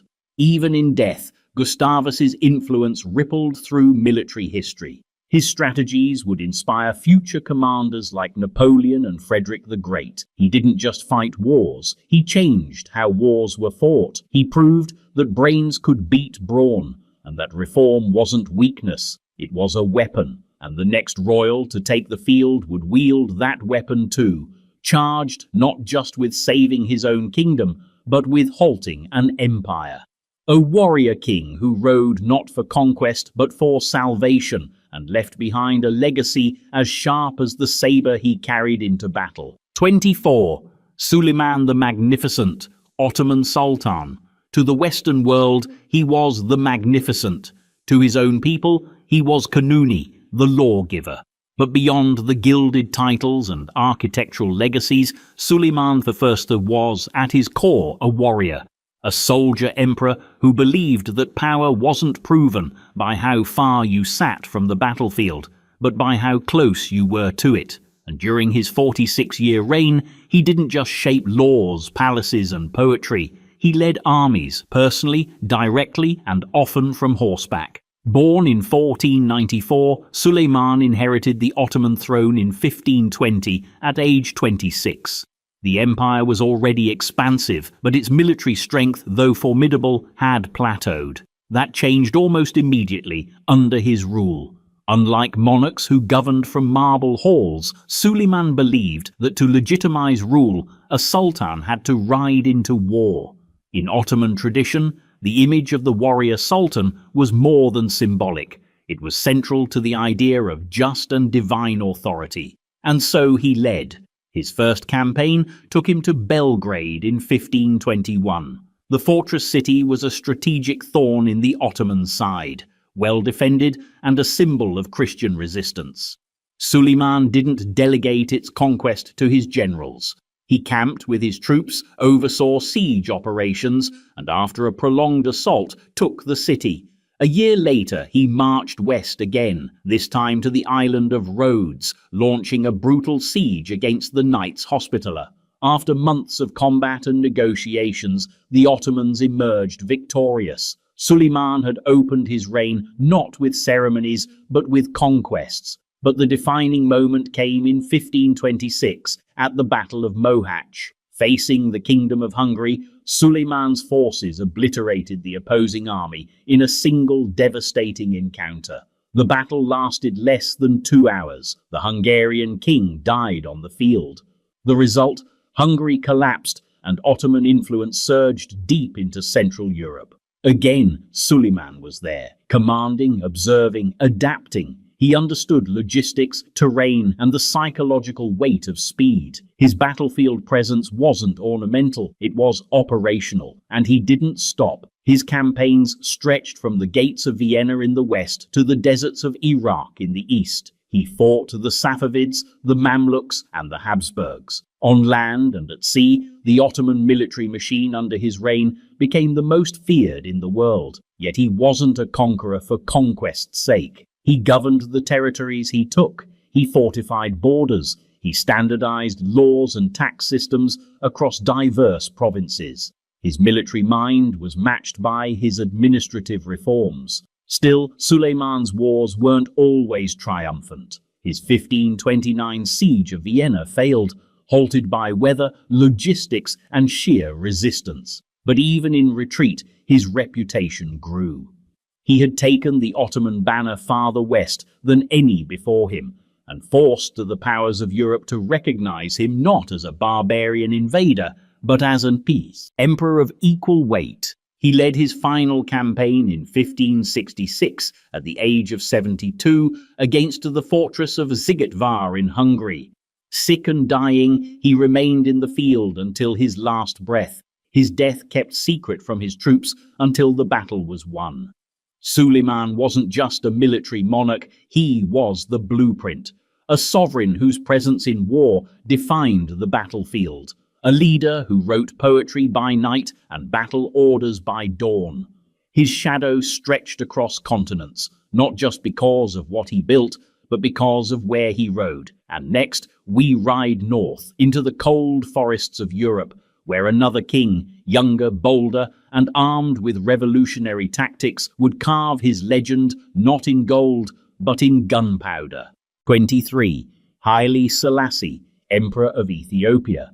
If monarchy is theatre, then Haile Selassie played his role with unmatched conviction, robes heavy with history, eyes sharp with memory, and a will steeled by occupation. But beneath the ceremonial grandeur stood a soldier king, not in title alone, but in temperament. Haile Selassie, Emperor of Ethiopia, faced one of the 20th century's earliest and most brutal tests of military leadership, the Italian invasion of his homeland in 1935. He did not win on the battlefield, but he did not surrender either. Born Tafari Makonnen in 1892, he was no stranger to the discipline of empire. His rise through Ethiopia's aristocracy was rooted in political cunning and administrative competence. By the time he was crowned emperor in 1930, Haile Selassie had already served as regent, modernized segments of the government, and began reforming the Ethiopian military, an institution still dependent on regional lords and outdated logistics. But reforms take time, and Mussolini did not wait. In October 1935, fascist Italy launched a full-scale invasion of Ethiopia. It was a colonial war disguised as revenge for Italy's humiliating defeat at the Battle of Adwa in 1896. This time, the Italians came with tanks, aircraft, and chemical weapons. Ethiopia came with horses, outdated rifles, and decentralized command structures. The outcome was never going to be fair. But Haile Selassie didn't flinch. He took to the front in the northern theatre of war, donning a military uniform and joining his commanders on the battlefield. He wasn't a tactician in the modern sense. His generalship was grounded more in symbolism and morale. But his presence rallied troops. His command post near the front line wasn't a formality. He moved with the army, observed movements, and issued direct orders. His son, Crown Prince Asfar Wasson, also served. This was not a war fought from a palace. Still, courage couldn't overcome the technological gap. After months of grueling resistance and staggering losses, the capital of Addis Ababa fell. Haile Selassie went into exile in 1936, not in shame, but in strategy. He carried his resistance to the League of Nations, delivering a now famous speech in Geneva. "It is us today. It will be you tomorrow," he warned. The world clapped, then looked away.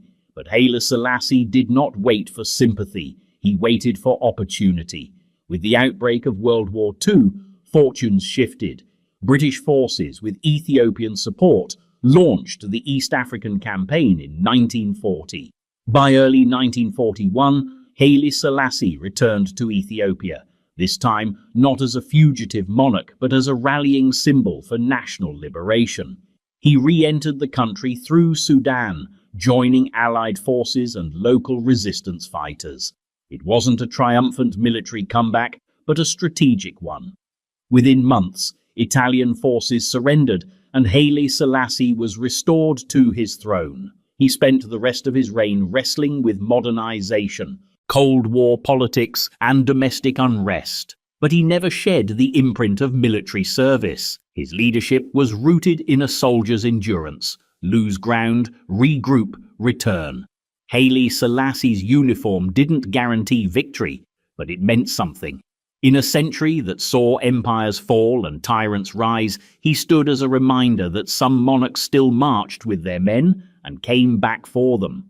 And next, we leave the hills of Ethiopia and turn towards the tented battlefields of empire, where another ruler, centuries earlier, also led from the front.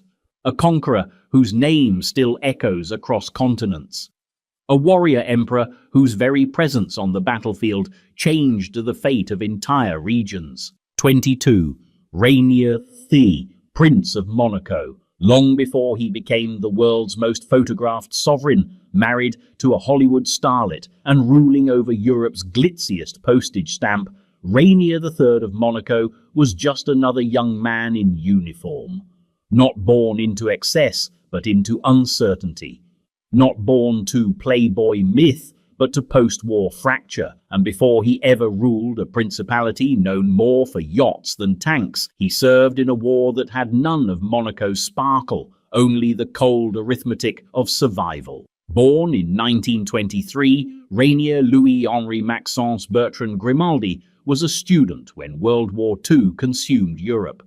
Monaco, nestled like a jeweled pebble on the French Riviera, tried to stay neutral, but neutrality had its limits. The Italian occupation came first, then German forces swept in. By 1942, the tiny principality was under Nazi control, its supposed independence little more than a rumor. For a young prince watching his homeland buckle under occupation, waiting it out wasn't an option. Service was. In 1943, Rainier joined the Free French Army. He could have claimed neutrality or found a diplomatic corner to hide in, as some royals did. Instead, he enlisted in an active fighting force, at a time when the outcome of the war was still uncertain. The Free French were a patchwork of loyalists, exiles, escapees, soldiers who had fled the Vichy regime, and Rainier became one of them, training not as a symbolic mascot, but as an actual officer. He was commissioned as a second lieutenant and served with distinction in the 7th Infantry Regiment. His service was real, not decorative. As the Allies pushed north through France in the wake of D-Day, Rainier saw combat in Alsace and the German Rhineland during the winter of 1944-45. The terrain was frozen, the resistance was fierce, and the frontline conditions were brutal. This wasn't palace pageantry. This was slogging through snow-covered fields, trying to hold fractured lines as the last desperate months of the Third Reich played out. His performance earned recognition. He was awarded the Croix de Guerre with Bronze Star and later received the rank of captain. These honors weren't handed to him for his title. They were earned the hard way, through field duty, discipline, and quiet resolve. His wartime experience shaped him. He returned from the war not with grandeur, but with gravity, and gravity would serve him well. When his grandfather, Prince Louis II, died in 1949, Rainier became sovereign Prince of Monaco at the age of 25. The country he inherited was fragile. War and occupation had scarred its infrastructure and drained its economy. The casino was struggling, the principality's famed glamour was threadbare. But Rainier, shaped by military precision and wartime realism, approached his reign with discipline. He modernized Monaco's constitution, diversified its economy, and cleaned up its reputation. He became the soldier-turned-statesman of Europe's smallest monarchy. And while the police world remembers the photos with Grace Kelly, the yachts, the Monte Carlo sunsets, Rainier never quite shed the soldier's instinct. Order, resilience, readiness, these weren't just governing principles, they were muscle memory. And next comes a royal whose battlefield wasn't Europe, it was Africa. A sovereign who watched his empire be invaded, stood in the dust of betrayal, and returned not just to reclaim his throne, but to fight for his nation's soul. 21. Peter II, King of Yugoslavia. Peter II was a king without a kingdom before he could legally drive a car. Crowned at age 11, exiled at 17, and dead at 47, his life played out like a geopolitical tragedy, one punctuated by war, exile, and a uniform borrowed from a foreign air force. He didn't command armies, he didn't win wars, but he flew, he served, and in doing so, tried to stitch together a sense of purpose when history had already torn his world apart. Born in 1923, Peter became King of Yugoslavia in 1934, after his father, King Alexander I, was assassinated in Marseille during a state visit. Too young to rule in his own right, a regency was established under his uncle, Prince Paul. For a while, Yugoslavia walked a precarious diplomatic tightrope in Europe's pre-war storm, caught between the demands of Nazi Germany, the ambitions of Mussolini, and its own internal divisions. Prince Paul eventually aligned with the Axis under duress in March 1941, attempting to preserve Yugoslav sovereignty, but the people and the military saw it differently. Just days later, a British-supported coup d'etat erupted in Belgrade. Prince Paul was deposed, and 17-year-old Peter II was declared of age. Overnight, he went from teenage figurehead to the sole face of a fragile kingdom. The world, however, didn't wait for him to catch up. Within weeks, Hitler launched a full-scale invasion of Yugoslavia. The royal government fled. The monarchy went into exile. The country fractured into resistance groups, puppet states, and civil war. By the time Peter landed in London, he was a king in theory only. But unlike some exiled royals content to await restoration from a drawing room, Peter tried to contribute in any way he could. And so, in 1942, he joined the Royal Air Force, one of the few options left open to him in a world where titles carried little currency. It wasn't a ceremonial appointment. He trained formally, passed courses, and flew missions in a non-combat role, primarily involving ferrying aircraft and conducting liaison duties. Flight was, perhaps, the only space in which he still had control. In the air, he wasn't King Peter II. He was just another young man in uniform, one who had lost his homeland, his authority, and the monarchy itself, but not his sense of obligation. Back in Yugoslavia, his once loyal army had splintered into factions. The royalist Chetniks and the communist partisans vied for control, and the Allies, seeing more effectiveness in Tito's partisans, shifted their support. By 1945, the monarchy was abolished. A republic was declared. Peter II was now not just exiled, but unemployed by history. He would never return to power. The rest of his life was spent in relative obscurity, mostly in the United States, burdened by poor health, financial instability, and the kind of quiet grief that comes from being erased by history while still alive. But his RAF service stood apart. It was brief but real.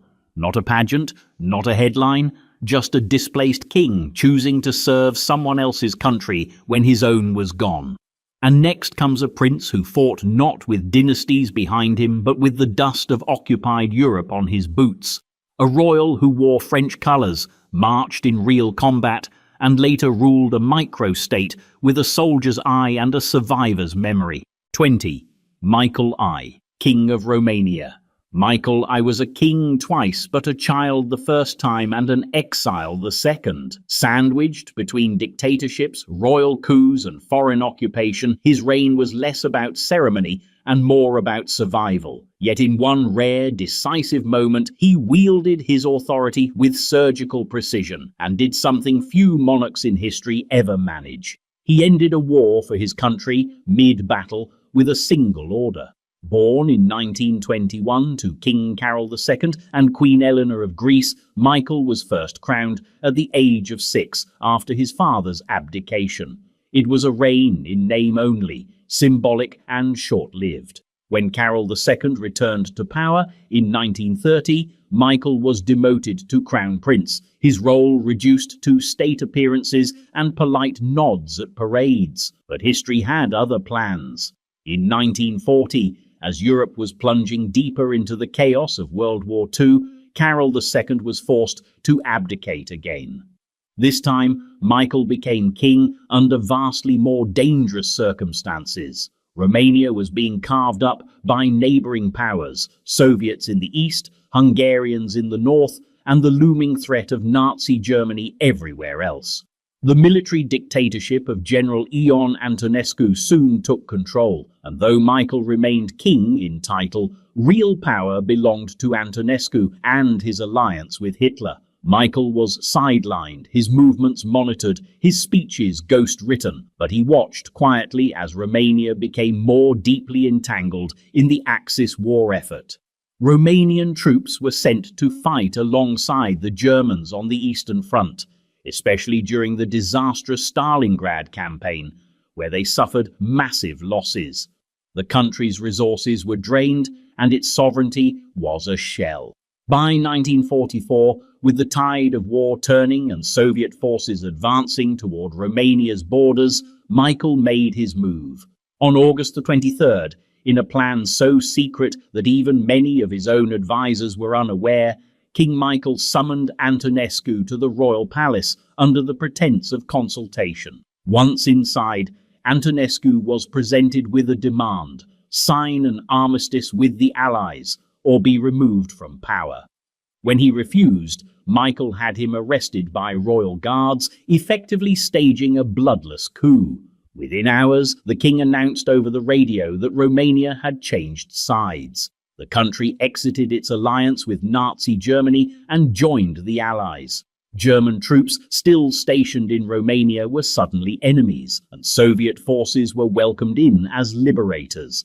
A strange, uneasy welcome that would carry its own consequences. The coup drastically shortened the war in Eastern Europe, likely saving tens of thousands of Romanian and Soviet lives. Churchill and Roosevelt praised the action.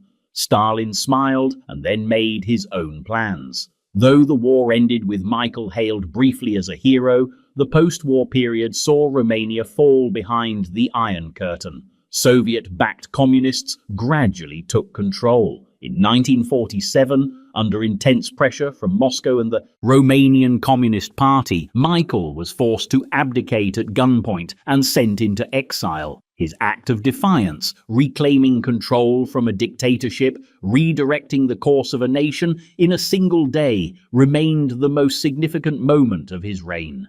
He would live most of the rest of his life abroad, returning only decades later after communism collapsed. Michael's military leadership didn't come through battlefield command or long campaigns. It came in one sharp, morally grounded decision, made in the narrow space between two empires. And next comes another exiled monarch, one who wore wings instead of a crown, and who, though cut off from his homeland, found his own way to fight from the sky above another nation's war. 30. Sheikh Mohammed bin Zayed Al Nahyan, UAE President, Abu Dhabi ruler.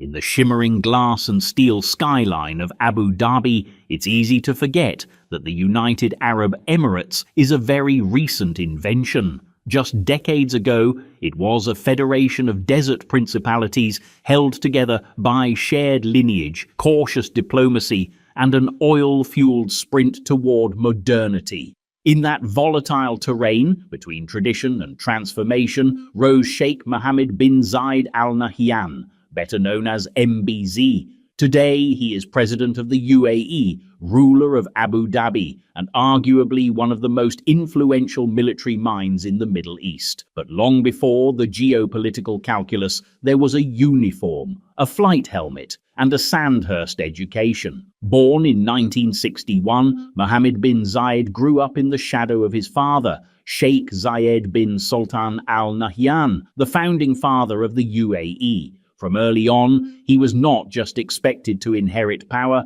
but to earn it. That process began overseas, at the Royal Military Academy Sandhurst in the United Kingdom, where MBZ trained alongside other future leaders of Gulf monarchies. There, discipline wasn't a formality, it was a daily ritual. He studied battlefield tactics, small unit leadership, and international defense systems. It was rigorous, and it shaped him. Graduating in 1979, he returned home with more than a degree. He brought with him a worldview, one grounded in military realism, chain of command, and systems thinking. He immediately joined the UAE Armed Forces and rose through the ranks, not merely by virtue of family, but by operational aptitude. He trained as a helicopter pilot, logging hours in combat helicopters such as the French-built Gazelle. He also became qualified in fixed-wing aircraft and was certified as a fighter pilot, reportedly flying F-16s and Mirage jets during his early years. His real influence, however, emerged not in the cockpit, but in the command center. In the 1990s, MBZ began reshaping the UAE's military strategy, pushing it from a loosely organized defense force into a modern, Western-trained, and highly mobile army. His approach was pragmatic and focused: recruit international expertise, invest in elite training, and develop rapid deployment capability. He encouraged close military ties with the United States and France, participated in joint exercises, and gradually shifted the military's doctrine toward readiness, not just ceremony. Under his leadership, the UAE didn't just buy advanced weaponry, it trained to use it. Emirati troops participated in operations in Kosovo, Somalia, Libya, and Yemen. In 2015, the UAE became a core member of the Saudi-led coalition in Yemen, deploying ground forces, special operations units, and air assets. While the campaign drew controversy, there was little doubt about the professionalism and effectiveness of the Emirati military machine, one MBZ had spent decades engineering. But perhaps his most understated military achievement has been in the realm of deterrence. The UAE, despite its small size, now possesses one of the most advanced armed forces in the region. Its soldiers are trained abroad, its leadership is deeply integrated with NATO allies, and its defense sector continues to evolve, often under MBZ's direct oversight. Today, Sheikh Mohammed bin Zayed still holds the position of Supreme Commander of the UAE Armed Forces. His presence at military academies, defense expos, and strategic war games isn't ornamental, it's operational. He governs like a strategist, balancing diplomacy with readiness, tradition with transformation. And though he no longer flies helicopters across the desert, the pilot's mindset remains: scan the horizon, act decisively, and never forget that altitude doesn't guarantee safety.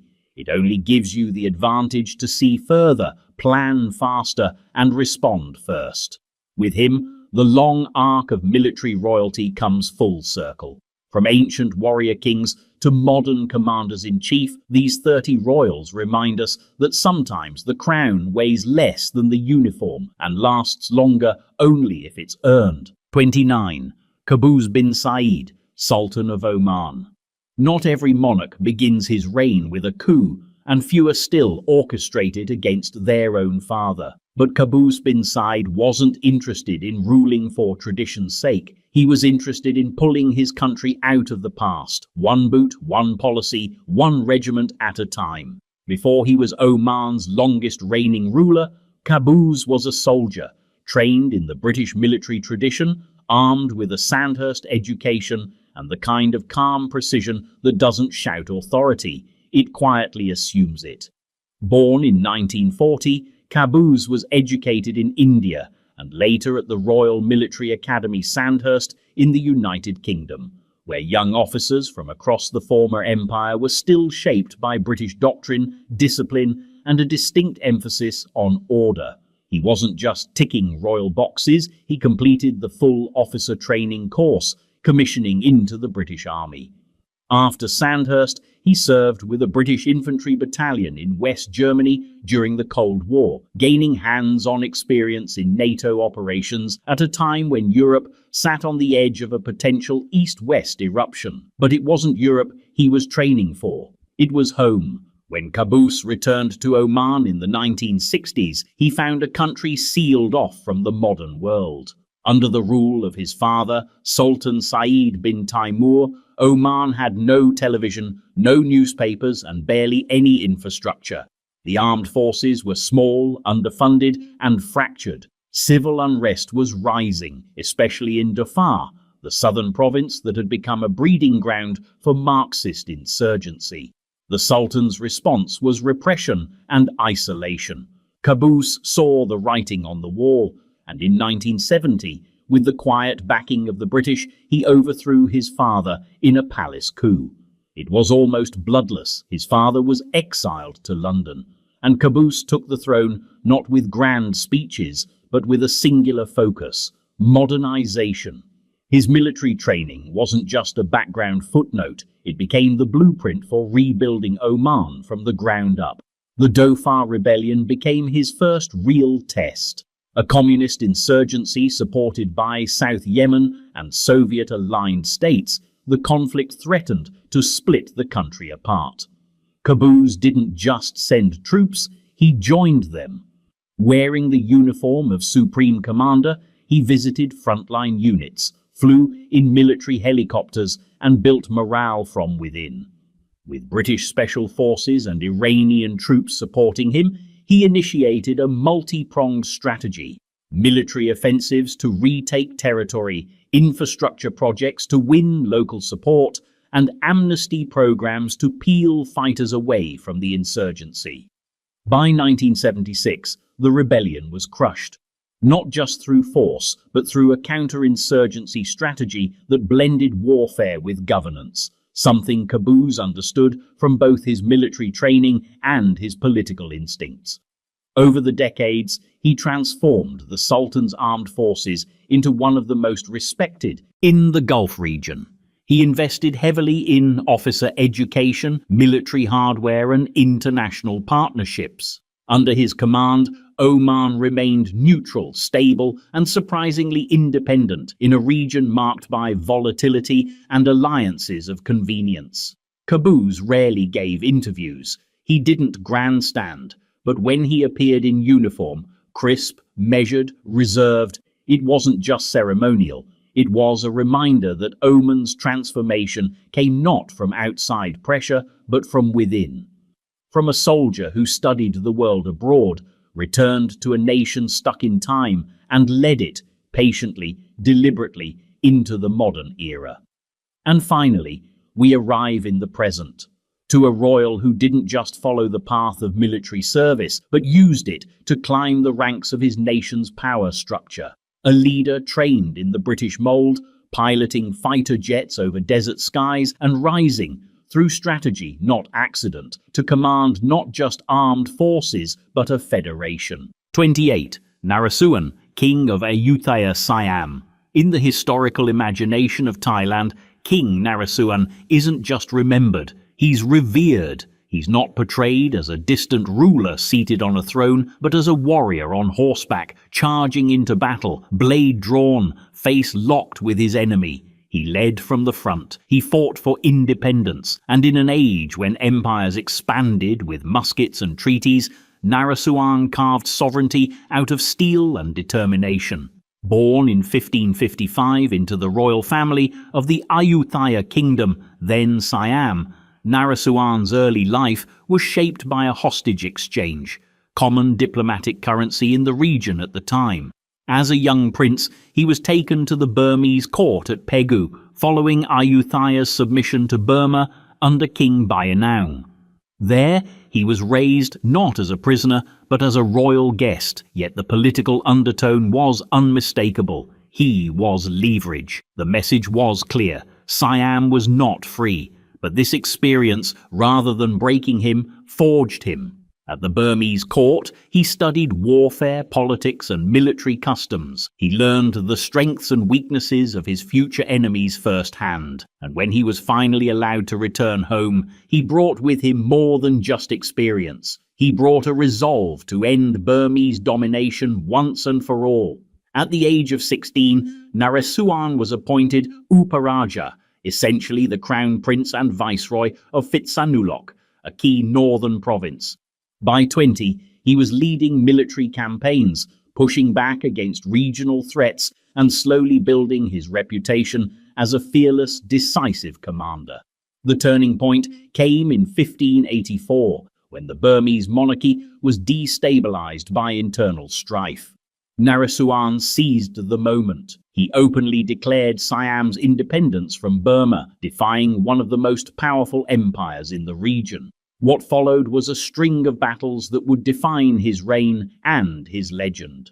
Over the next 2 decades, Naresuan led campaign after campaign to secure and defend Siamese autonomy. He didn't just issue orders, he fought personally. His military leadership was direct, mobile, and fiercely aggressive. He emphasized quick strikes, superior positioning, and relentless pursuit. His army wasn't large by regional standards, but under his command, it became one of the most respected fighting forces in Southeast Asia. His most famous moment came in 1593 at the legendary Elephant Battle of Nong Sarai, where Naresuan, mounted on war elephant, challenged the Burmese crown prince to single combat. In the stylized traditions of Southeast Asian warfare, this was both symbolic and strategic. Victory would deal a fatal blow to Burmese morale. In full view of both armies, Naresuan killed his rival, an act that turned him into a mythic figure and secured his place as one of Thailand's most iconic monarchs. He continued to campaign into the late 1590s, expanding Siamese influence across the region, from Cambodia to the Malay Peninsula. But he wasn't just a conqueror, he was a consolidator. He restructured the army, improved fortifications, and maintained the independence he had fought so hard to win. Naresuan died in 1605 during yet another campaign, reportedly from illness. He died as he lived, on the move, in service, in command. His legacy, however, never faded. Today, he's remembered in statues, films, and national holidays. In Thai history, he is not just a king, he is a liberator. And from the jungles of Southeast Asia, we now cross deserts and mountains to a different kind of monarch. One trained in the West, born into tradition, and tasked with building, not just defending, a modern army capable of holding a volatile region together.